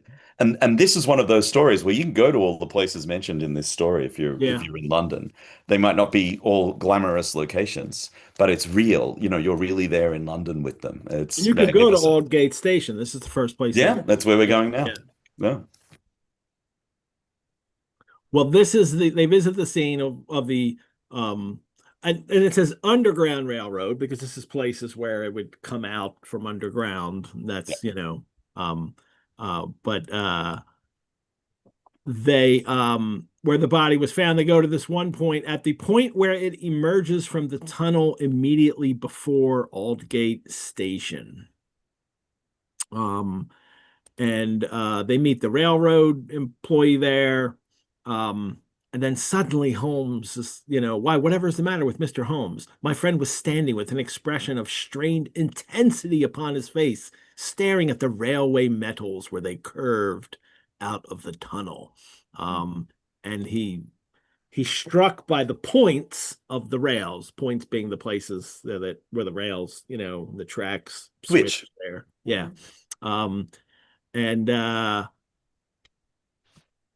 and the whole idea of this is, he's got, have you a clue, an idea, an indication, no more, but the case certainly grows in interest, unique, perfectly unique, and yet why not? I mean, he's come up with the idea that, like, wait a minute, if this is the point where the body was, and he's already figured out he didn't come off of the train, you know, um, or off inside the train. He came off the top of the train. He's realized this right at that moment.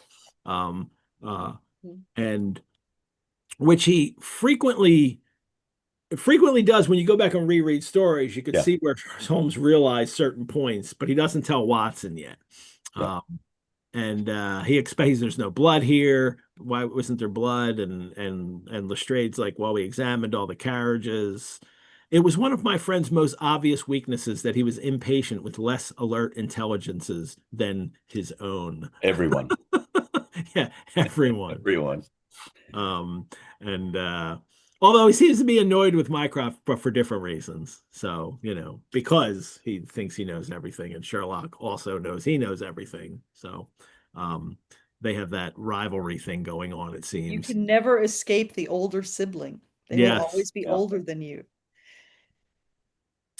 But there are, this is a singular point about this. No pun intended for the point. This is a singular thing about this that Holmes now realizes that he's, got to,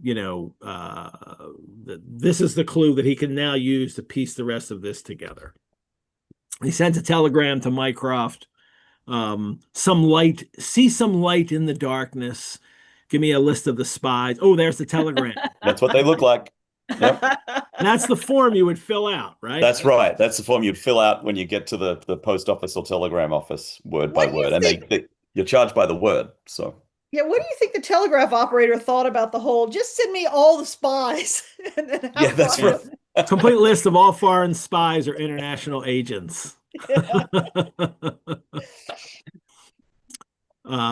With full address. So That's right. there you go. Mycroft, he responds by letter, not telegram, right? Somebody else would be, Yeah, so at greatly least, interested in this. yeah. Again, it's a remarkable case. He's, his eager face still wore that expression of intense and high-strung energy. Some novel and suggestive circumstances come in to really excite him about this. We get this great little metaphor, Watson. See the foxhound with hanging ears and drooping tail as it lolls about the kennels, and compare it with the same hound as, with gleaming eyes and straining muscles, it runs upon a breast-high scent. Such was the change in Holmes since the morning. So he's completely thrilled. Yep. On the scent, on the hunt. Holmes is what he needed to solve this. Yeah. Mm-hmm. Mm-hmm. And we get and then I think the story kind of takes on with this telegram about the spies. Now, like suddenly now we're in another story, that we were in a murder story, and then there was some government connection to it with the plants being stolen, but now he's mentioning spies. And I think this is the third longest story in the canon. I mean, outside of the novella. Yeah, short story. Yeah. I think it's Naval Treaty, the other Mycroft. No, Mycroft is Greek interpreter, so he's not naval. So Naval Treaty, Wisteria Lodge, which we just did, which he wanted to do in two parts in the Strand, and it didn't need to be the second longest story. And then this one, this is like it's 12K for Naval Treaty, 11K for Wisteria. This one's about 10K, over 10,000 words. I think it's the third, and I wonder, is there a list? I looked all over the internet for a list where everybody just gives the word count for every story, and I couldn't find one. And it probably does exist to save me the time of doing that for all the stories. But my impression is stories are 8,000 to 9,000 words, and so this one's slightly longer. Yeah. Well, I'll ask the YouTube Hive Mind if there is a list of words per story. So, but this is about 10K, so it's longer than usual. And I think because of that, this story can do this shift. Like he can do so much in this because he's got just enough room to expand it out and to do more with it. But it doesn't ever feel long. There is pace all the way through. It's really well paced. Yeah. And there are 6 reasons I love this story. It's in 1895. It's in London. It's got Mycroft. It's got spies. It's got trains, and it's got an upper class criminal. And it's just got it, and it moves quick. This is never slow. I think so. Yes. But to figure it out, no, he mentions earlier he was in his mouse-colored dressing gown. We can't miss that. The mentioning of the mouse-colored dressing gown, and this is for those who don't know, there's a thing in the Sherlockiana that there's the dressing gown is mentioned, and once it's purple in Blue Carbuncle, and it's blue in Mm. twisted lip, and this time it's mouse colored. So the BSI, the Baker Street Regulars colors are purple, blue, and gray mouse. Um, and and then I got to thinking, like, dressing gown. Nobody ever says dressing gown anymore. It's just a robe, is what we usually, I think, what we've moved to. But 44 mentions of dressing gown in the canon. Other people wearing them, but frequently Sherlock.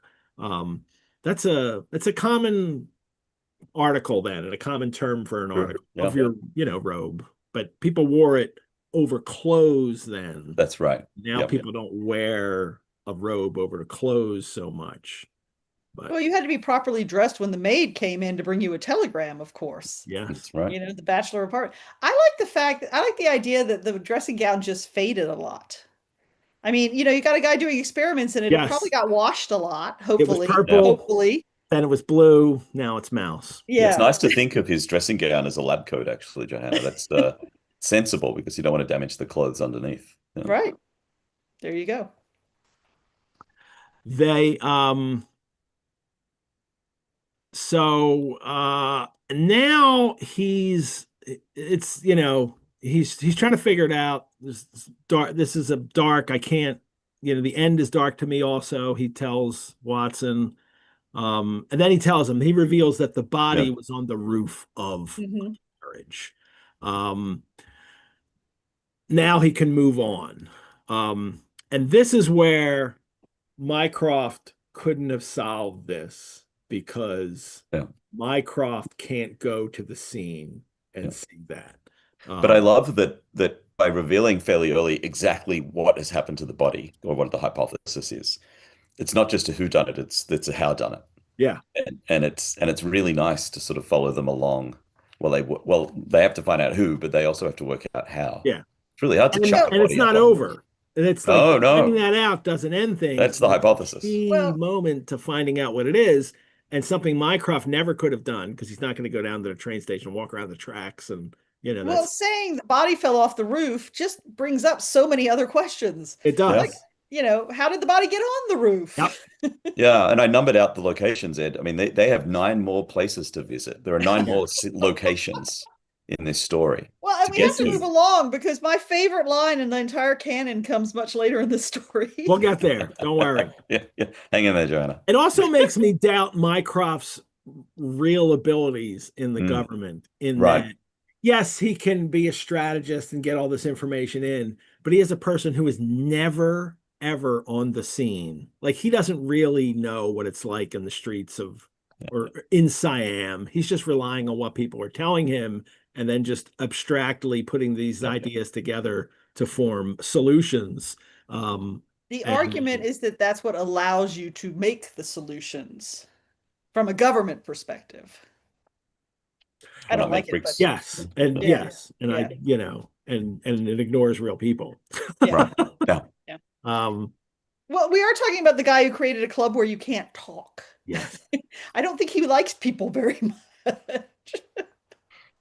I only like people not talking when I'm reading. Yeah. That's why I have my own library, my own reading space. That's right.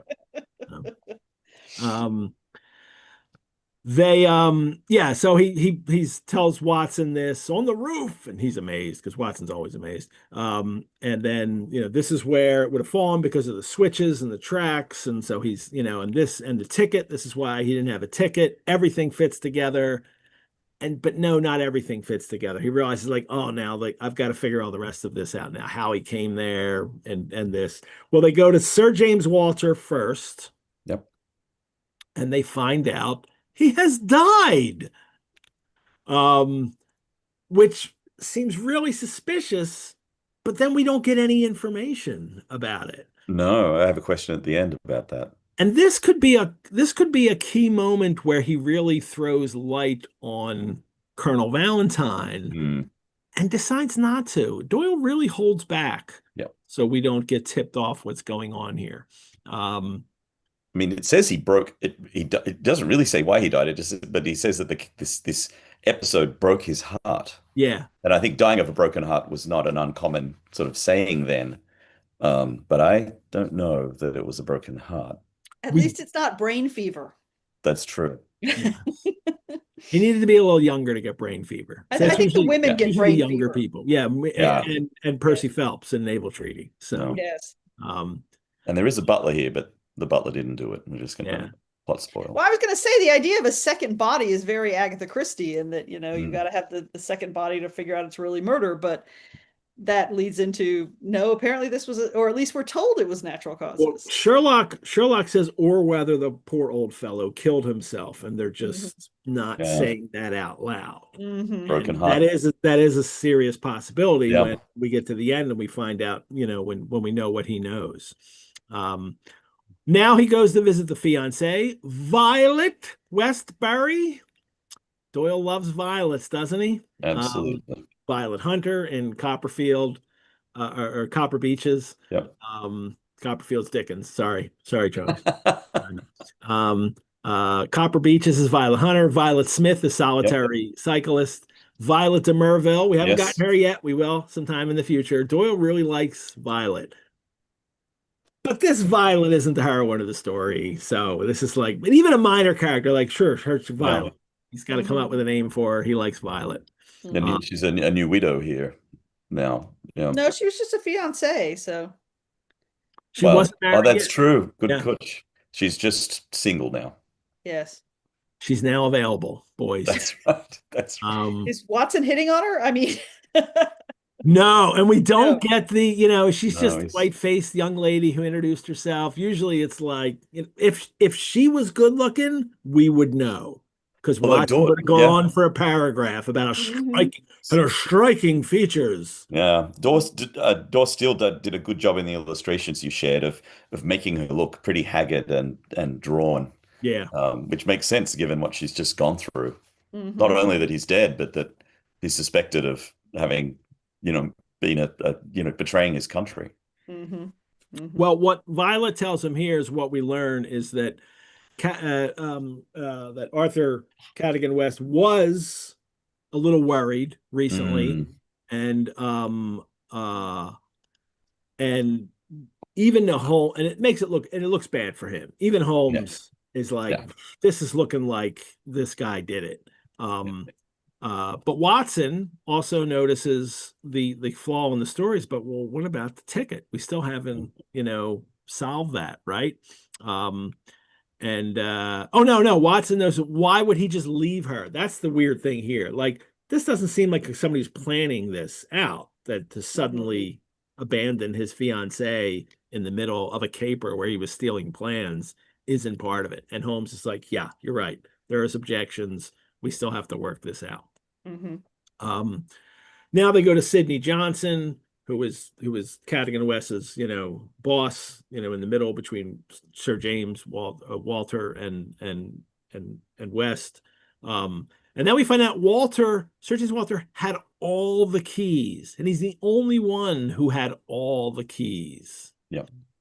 The three keys. Yeah. Holmes even goes through and examines the outside. And this is a rare thing in a story where we get several of the branches were twisted and snapped. There's some marks on the earth beneath. There's a gap in the windows that Sherlock can see. None of that matters. We never get red herrings like this in a Sherlock story. Doyle's really throwing something else at us. So what in the Granada series, they use this scene to have when they go back and sort of can relay what happened, to show Cadogan West sort of spying what's going on inside the room through the crack in the shutters. Yes. So they did a good job of drawing out. It plays into the story, Yeah. but it's not really going to help us solve it. No. And when we were talking about the evidence box and all the things that were created, one of the points I made is that it's interesting to look in the story for other bits of evidence you could create. There are not 3 keys on a ring in this evidence box. And I wonder why not. So it might be something the group has to work on to get there you go. 3 1890s keys. Well, and this is what detective work is really about. It's like you Yep. have to rule things out. You have to look at everything. And this is what Sherlock does now. Let us reconstruct Watson. And again, we get another reconstruction of the story from what we've learned so far. Because this is a longer story, he can take the time to do this now a couple times. And I think that's one of the things, Matt, that you was mentioning, that sorry, was it really propels the story forward. Yep. We're persistently given potential reconstructions, and all this is also something that usually gets withheld by Sherlock until the end. Yeah. That he's figured it out. He'll throw Watson a couple bones, and the reader gets a couple bones. But really, I'm going to tell you everything at the end. And here we get, though, these reconstructions that have to be changed as we go along. But it's a mystery, but it really is an adventure, as the title suggests. Yeah. And all these difficulties. We come into difficulties, he says. It's got all these questions. And this isn't the usual structure of these stories. He's giving us so much more in here. Well, now we find out there are spies. There's 3 spies, Adolf Meyer, Louis de Rothier, and Hugo Oberstein. And Oberstein has already left the country. And so clearly that's the one who must have them. And it is a note handed in. Mycroft didn't send this in a telegram, thank goodness. Yeah. A government messenger bought it. Although maybe, Rothier or Meyer actually had paid the guy and made sure that my name is there, just so I know. Holmes goes out. He says he tells Watson he has to do some reconnaissance. But I'll be back. And he says, I will do nothing serious without my trusted comrade and biographer at my elbow. His Boswell. He's going to leave his Boswell behind. That's right. Well, and he continues onward to say, go ahead and start writing it up. Yeah, and then he's got this spy story, and he's like, yeah, let's get that one published right away. Yeah. You've got the first bit. Yeah. Which, and another reminder too, I don't know if any other stories do this, especially at the time, where it's not just that somebody's pretending like these stories are in this world. Most real stories kind of have that premise, but the actual story you're reading was written by a character in the story and published in the thing that you're reading it in. Yeah. That level of, that's what Tolkien does eventually, in his Red Book of Westmarch for, The Hobbit and Lord of the Rings, that there's these layers of textuality that you get, that's the way the story came to us.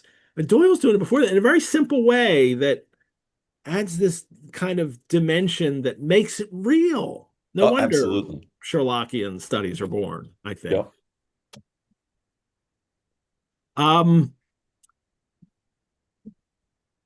Holmes sends him a note. Come to Goldini's restaurant, bring you a jemmy, which we've seen a picture of, a dark lantern, a chisel, and a revolver. Now, if you were walking down the street with these, or walked into an Italian restaurant with these, someone would ask something, surely.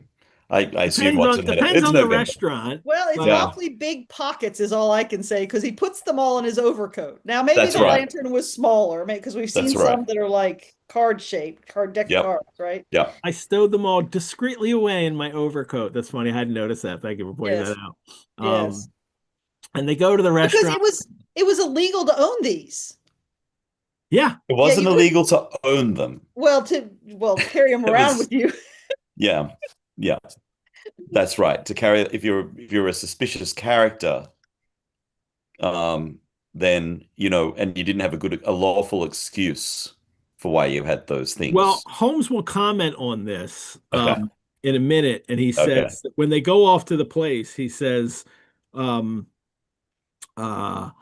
tells him to don't drop the instruments, I beg. Your arrest as a suspicious character would be the most unfortunate guy. As if this Watson is like Nigel Bruce, who would suddenly and drop the gun in front of a police officer, and Watson's not usually bumbling like that. Yeah. Yes. But they have their coffee and curacao. Yep. Got a little And curacao Because you bottle want your alcohol before you go and a housebreaking. cigar. I do, and a definitely. cigar. I We do. should. Is there a Ed? Is there a Sherlockian group that has coffee, curacao, and cigars that meets to do that? Is that There a can lost be. Well, opportunity? there can be. Yeah, it is an opportunity. Yeah. All So right. I always want to come because there's a cigar group, a smoking group that meets in DC, and they meet fairly Yep. maybe all At the a cigar time. bar, yeah. And I just I have to figure out the time to go and do it. Yep. But it's harder for me to get on the train and go for hours to do that and then come back. But anyway, they have that, and then Sherlock starts to explain things more. The body was placed on the roof of the train, and now that he's got the address of one of the spies who has actually disappeared, he's recognized that he lives in a building where he could have done that right on top of the train. So and we get the great line, we must fall. Was this the line you were waiting for? No. We must fall back upon the old axiom that when all other contingencies fail, whatever remains, however improbable, must be the truth. The good one. Yeah. No, that's a great one. I also find it interesting that when Watson goes, "Yeah, I'll go housebreaking with you," Holmes and Watson then describes, "For a moment, I saw something in his eyes which was nearer to tenderness than I had ever seen." It's like, "Oh, you'll go break a house with me. You're my best friend." Well, Watson, I have noticed that when Holmes usually in older stories, when Holmes suggests we break in, Watson's like, "Yes, let's do it." Like he loves the adventure part. Like, are we going to do something dangerous? Man of action. And in these later stories, this is at least the second, if not the third time it's happened. He's more reluctant to do it, and he has to be convinced that it's the right thing to do. Yes. That like, is this an honorable thing? Is that why we're doing this? That he's not nearly as fastidious in the earlier stories Can we as get Doyle has him now. Well, yeah. this is what happens when a character becomes established, is that you Yeah. have to start becoming. I mean, this is what happened to Superman in the 50s. He went from vigilante threatening mine owners to, "I am representing law and order and I must be careful with what I do." But I do love Ghostbees did a comic strip about this. It's basically Holmes is lighting up going, "Crime!" And Yeah. Mycroft says to Watson, "I wish you wouldn't encourage him." Yeah. Each time now that this happens, it becomes this kind of solemn moment of No. honor where Watson has to, and here it especially so, Mhm. that he has to really, But he did own these things, Ed. He didn't say go out and buy them. He said, Watson, Well, they could have been laying get 'em around out. the Holmes flat. has them. Yeah. Holmes has all this stuff. Yeah, so he's like, go get my crime tools. Yeah. So I just thought it was rude that he's like, "Oh, I've already eaten. Have you eaten?" But maybe he didn't want him to have to come sit there eating dinner with the Jimmy and the chisel and the overcoat. well, Watson is off the hook here. He says, you shall keep watch. I'll do the criminal part. It's not a time to stick at trifles. But Watson is ready to do it though. You are right, Holmes. We are bound to go. And this is where that for a moment I saw something in his eyes which was nearer to tenderness than I had ever seen. And that it's a personal moment between them. It's another one of those many, many moments that people forget of how emotionally connected Holmes is to Watson and demonstrates it in many times. And Watson sure does notice it when he does it. I've always assumed there's a professional risk here. I mean, I think Watson could be struck off the medical register if he's found guilty of the it crime. would be, yeah. I mean, He has a lot more professionally to lose than Holmes. So Holmes has already got it made. Yeah. And Watson cares more about society and its structures. I mean, he talks about going to his club, and he Holmes is like, "I don't care if you call me a criminal. I'm happy." Yeah. So. Yeah. Well, they break in. and it's done so well, and it just there's fog, and they've got to get it into place, and so they're not seen, and a policeman does come along, so it takes a couple paragraphs to get into the place, and then they do, and it's empty, and Holmes finds the place where there's the blood mark on the windowsill, and Watson even notices, oh, this is a masterpiece. You have never risen to a greater height. And Holmes is like, well, no, we got more to we got more to solve here. Yeah. And again, I think this is the point of a story where the mystery of how the of how West was murdered has been solved completely, nearly, Yeah. but it's the more important questions are still Yeah. why, I mean, Yeah. where are the plans? It says a lot about London that Doyle didn't really have to go to any great lengths to say. And by the way, a back window over a train line is a legitimate thing, and this could really be. I mean, it is known. I mean, the location that this probably is, they say they've gone to a house near Gloucester Road Station, a real station in London, way over on the west, not on the east, where the body was found. I'm looking at Google Maps. There really is right near the station a road called Cromwell Road with a whole bunch of multi-story terraces, and immediately at the back of those terraces is a little gap of land that opens up where the train line emerges and then disappears again after running past about 20 of these big Victorian terraces. So it Mhm. really is a thing. If you're on a train in London, sometimes you just look up if you're in the open air and you just see houses right there against the train. Yeah, I see that coming in Philly by taking the regional rail trail Yeah, from exactly. Yeah, houses. yeah, Sometimes you're right up against places. yeah, So um the so he's got so we still have something to be solved here, and within yeah, this place, this is where he finds the records of a series of messages in the Daily Telegraph, in the agony column. A reminder to people, we haven't had an agony column mentioned for a while in a story. In newspapers, this was a real thing. They called it the agony column. We didn't say agony column in the paper, but people just referred to it that way, and they were messages, advice. Anybody could put these things. They're kind of yeah, personal ads, but frequently they could be coded messages, and you go back and you can find these and look at them. yeah, And some of them, like, you can, like, what are they saying? Because yeah. they're coded messages people would use the newspaper to, and that's what Amazing. we find out in Noble Bachelor. Holmes says, I read nothing except the criminal news and the agony column. Yeah, Um, he he put an ad in one and sign of four to find the Mordecai Smith that's right. Aurora. But they uh within that they find there's like whoever is his apartment was the spy, and he is, these are the messages that have been going back and forth. The last one was Monday night after 9, 2 taps, only ourselves. Do not be so suspicious. Payment in hard cash when goods delivered. They should have been more coded than that for these spies. Let me tell Yeah, you. yeah, yeah, That's yeah. that's not a coded message, okay? All that message is doesn't tell you where and how much. Everything That's else, right. this is like a criminal operation is going on right here. um, well, now Holmes has what he needs to. Uh, he has uh, so he puts his own ad in, but everybody's now at Baker Street, and it's Mycroft, where they're waiting for Mycroft and Lestrade. They come around for breakfast next day. Lestrade's like, and these are the last lines for him, I think. Wow. Does he speak at the very end? All right. Anyway, right now he tells them that, like, oh, well, we can't do what you did. I mean, that's, breaking the law like that. You'll go too far one day. No, you won't. Holmes will never go too far.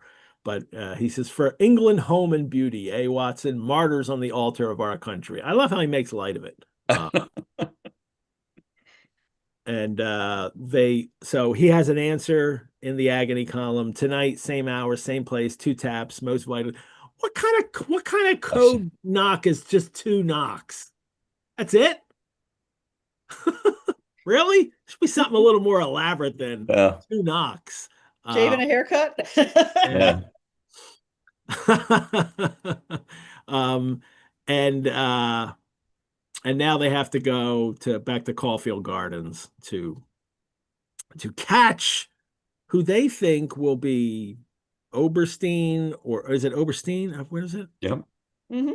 Or Oberstein. whoever he was, or, no, or more likely, I'm saying not Oberstein, but whoever was his connection for stealing. And Now Yeah. we get my favorite line. You ready? okay, All right. before they go, you mean, right? No. As when they're at the house. No. Wait, before they Okay. go, Okay. I know Before they that go. yet, because we get the mention of how Holmes, even at this moment where everything hangs on going, he sits back and works on, he gets lost himself in a monograph which he had undertaken upon the polyphonic motets of Lassus. Mm-hmm. I mean, Watson's point is that Holmes can turn it off at will. Just, Mm-hmm. we're not going to do that. I'm going to work on this, 16th century Flemish composers religious choral works, and of which Holmes is actually writing a monograph or putting together. I've seen the monograph. And you've seen, have you That's seen right.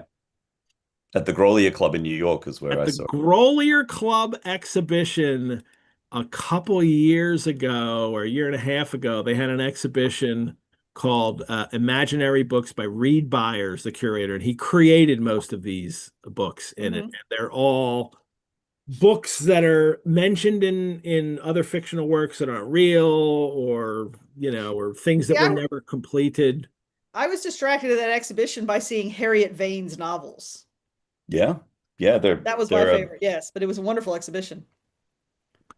And this exhibition actually has they had a couple things. One of them, a couple Sherlock related things. One of them was the Strand issue that had the giant rat of Sumatra.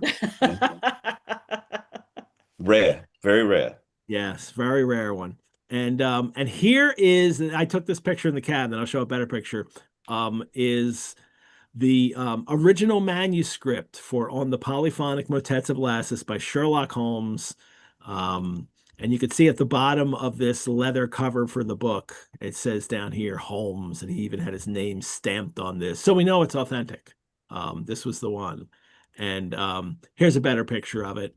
That Holmes had this little leather cover made up for to hold his manuscript, which he put together, and this was included as well. This is obviously Holmes' handwriting. He's writing out this, Amazing.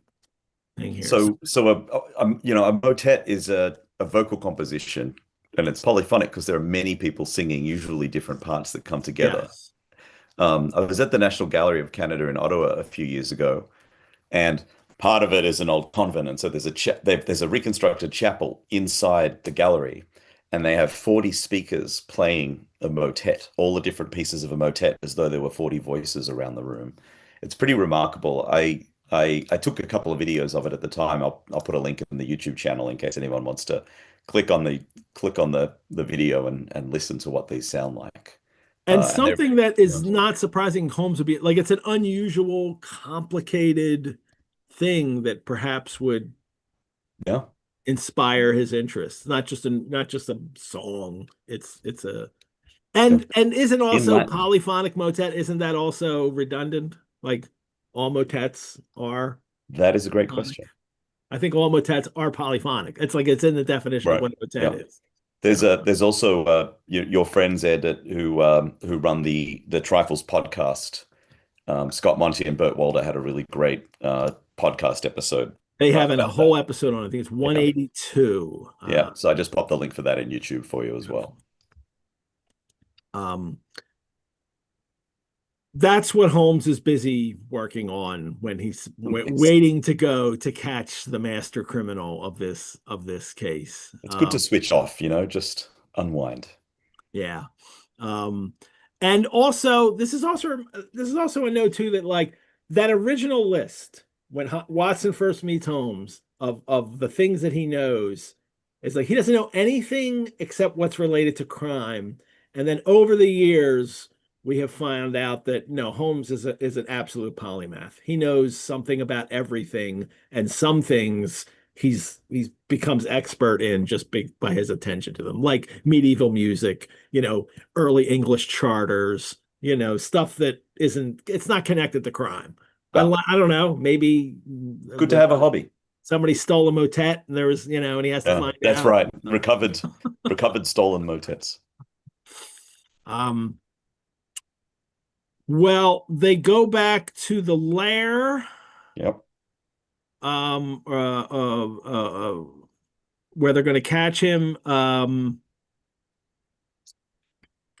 And I think But it's funny first, that Mycroft is indignant and have to climb railings. that's my favorite line. Yeah. It was necessary for me, as Mycroft Holmes absolutely and indignantly declined to climb the railings to pass in and open the hall door.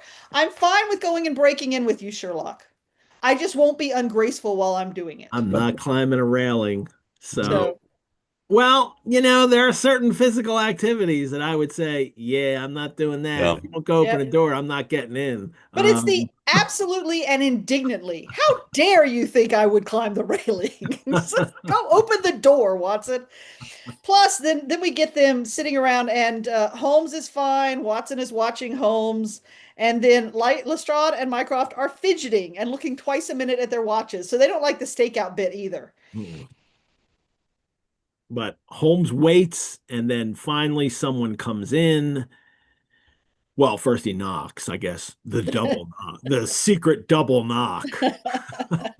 And Holmes opens, lets him in this way, and then grabs him, pulls him down, caught him by the collar, threw him back into the room.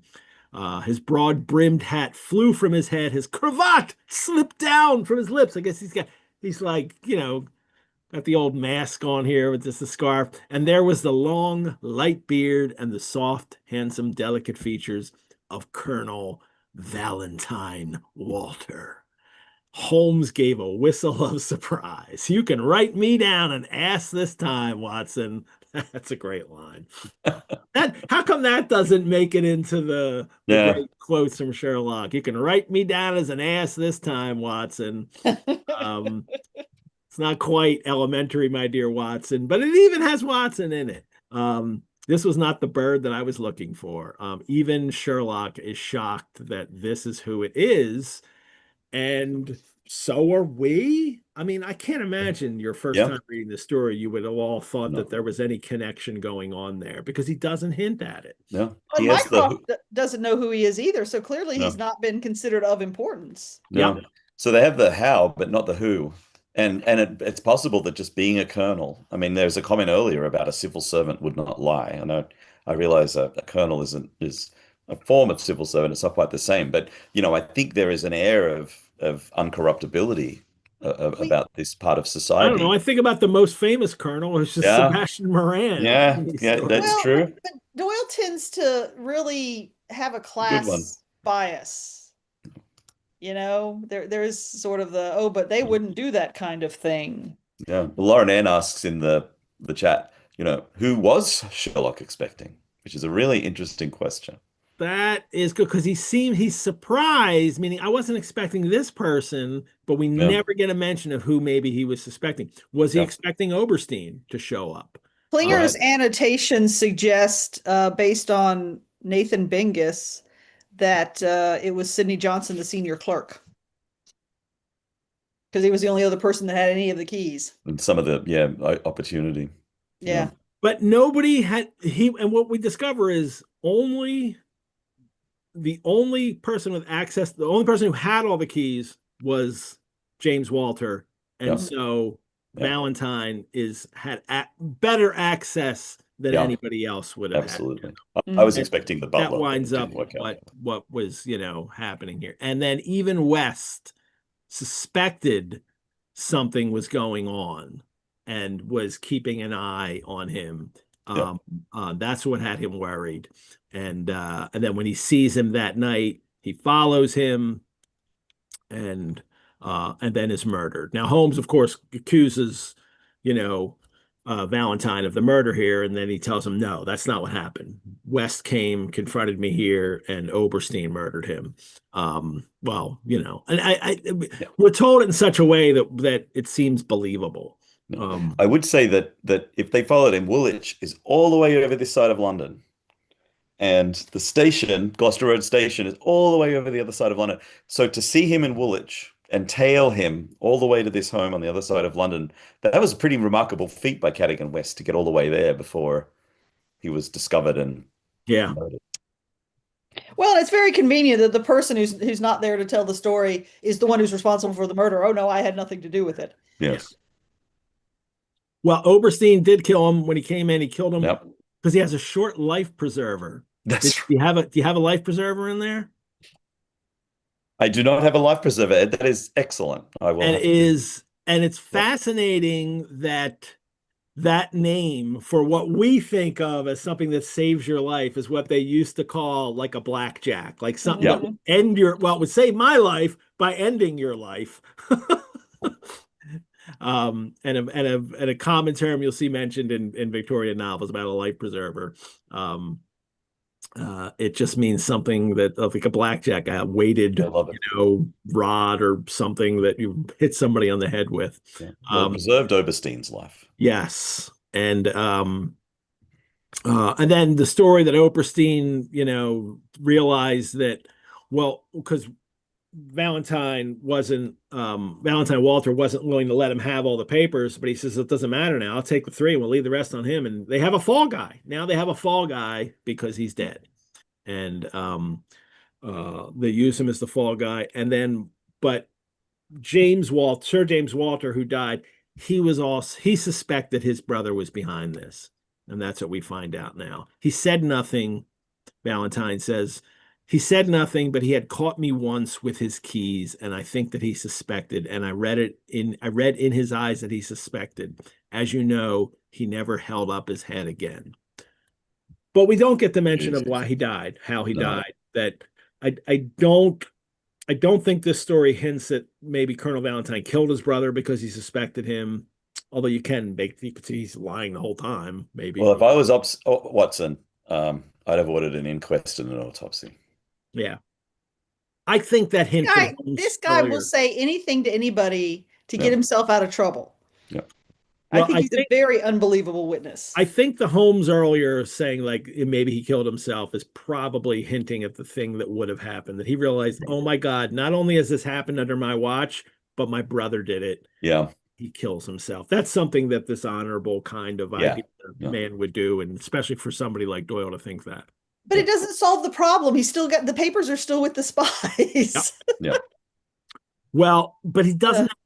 But this, and so this is how they get them back. Then right. So then there's another thing. Holmes sends a message that he gets Colonel Valentine to write here that with regard to our transaction, there's a detail missing. Don't sell them yet. You're missing something. So, but I do love that they didn't get Oberstein the first time, so they've gone back to the well and they set yet another trap with yet another letter to draw in Oberstein. Yeah, who's overseas. I mean, this is now an international story, and it works.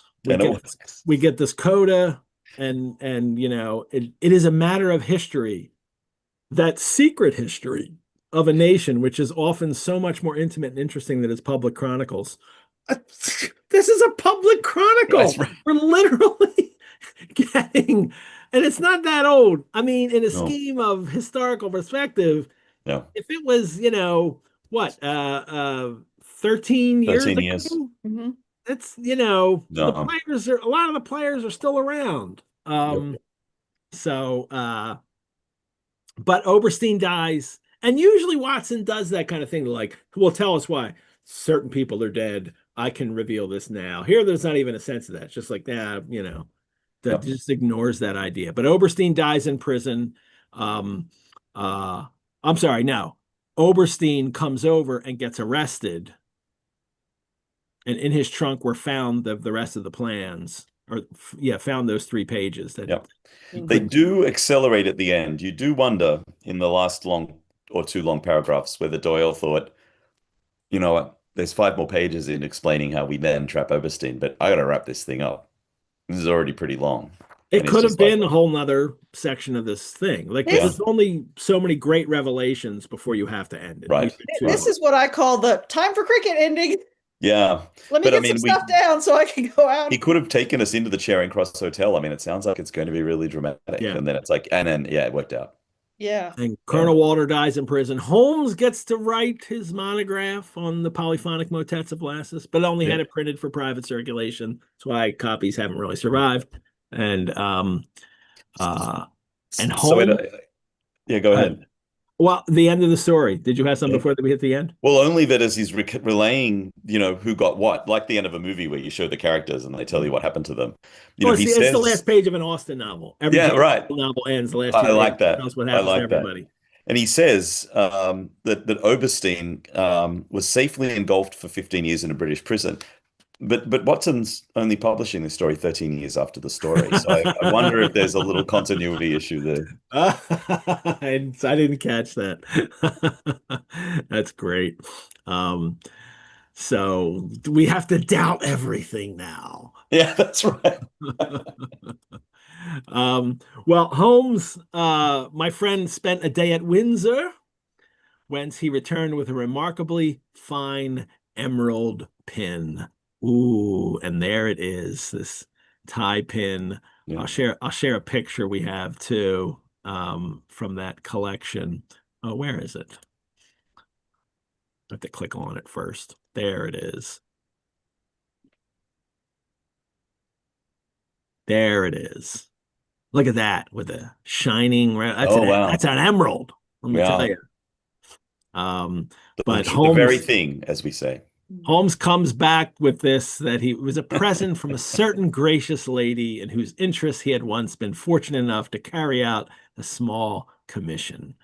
And I have little doubt that the emerald pin will forever recall to my friend's memory the adventure of the Bruce-Partington Plans. That, if he didn't catch it, Queen Victoria gave it to him. Yeah. Because he won't get on the honors list. He won't accept a knighthood. That's, this but he will take something with financial value. All he's going to do. Well, Claire Danes in New Zealand, a really cool Sherlockian, who writes a lot of Sherlockian poems. I used to do these frequently, and I haven't done one for a while, but she has a poem that she wrote for this one, and it is for the story. Yeah. Little boy blue did not forewarn. His head's now in tatters, his loved ones forlorn. Where is the thief, the two-timing black sheep? He's mourning his brother, in debt neck deep. Will Holmes catch the thief and spy? Ask the new pin on his necktie. That is brilliant. I hope Claire's publishing those somewhere. I love how Claire got so many details into these. So thank you, Claire, for sending that to me. I haven't done one in a while. And that was amazing. I'm happy to get that back. All righty. Wasn't the emerald on a snuff box as well after Bohemia? Was that an emerald? Was that an amethyst? I don't remember. I don't either. Oh, right. But I'm sure there's an article about it. Yes, very much so. Well, that was we got through it for a long story. That was pretty good timing, and and we had a lot to hit beforehand, so we didn't start the story till a half hour in. So it's a great story. I think this is a great story. Oh, yeah. Mm-hmm. Mm-hmm. Johanna, last words on Mycroft? No, I can. There is no last word on Mycroft. Just that I will be talking about the League of Mycrofts, Mycroft in Media, as Matt mentioned, at the Tin Box next month. Oh, yeah. Yeah. Where we maybe be able to identify a few extra bits of evidence not in the evidence box that need to work together. Well, I will show. So this is more Sherlock than Doyle, but I do have a Mycroft Holmes charm bracelet. Beautiful. Which I now feel like I should put an emerald on. You should. But it does have the jeweled crown. So anyway, There you go. there you I go. would just and I'd just add, I love trains in mystery stories. We always think about Agatha Christie. It's great. But Japan as well, Seicho Matsumoto is one of the biggest selling mystery writers ever. And his number one book is called Points and Lines. And it's a mystery very much set around train timetables. Yeah, obviously he was heavily influenced by Conan Doyle, but if you're looking for a book to read, Points and Lines is a really great one. And these points come up again, in the Norwood Builder, the points came up when they were writing out the will, and the writing was neat or messy, and Yeah. so Sherlock could actually tell how he was writing. So I love trains, love spies, and Doyle brought them together in a beautiful way. Story's got it all. It does. All righty. All righty, Sherlockians, thank you for joining us for episode 46 of Sherlock Monthly. Johanna and Matt, thank you for going on the Biblio venture with us. I'm so happy to have you here. I hope I can bring you back on another one in the future. We're going to finish the whole canon. I've got 2 years more after this season. Well, let me know if you want to talk about the Blanche Soldier, another of my favorites. There you go. And not a story people will line up for. So yeah. I'm happy to bring an evidence box along anytime. To keep me in mind for that.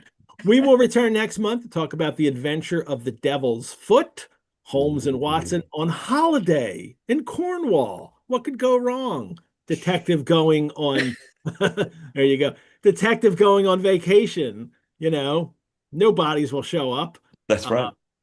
Our co-hosts will be Derek Belanger and Daniel Stashower. That is a great pair. That is fantastic. So I'm really excited to talk to those two on this. Thank you to the sponsor of Sherlock Monthly, Lisa Washington, and our co-sponsor of this series, Belanger Books, publishing all new adventures of Sherlock Holmes, Solar Ponds, and occult detectives from the Victorian era to the 21st century. Belanger Books has it all. Visit them today at belangerbooks.com. We couldn't do these shows also without the generous support of you, our audience, as patrons. You can support the Rosenbach through donation. Your support helps us create more programs like this and also care for our collections. You can also become a member. Membership gives you early access and discounts to programs and courses. You can find out more at our website, rosenbach.org. Again, also, subscribe to our channel, like these videos. That raises their visibility on YouTube. Thank you all for watching this series. I am Edward G. Pettit of the Rosenbach Museum and Library, where the game is a book. Thanks, everybody. Bye-bye.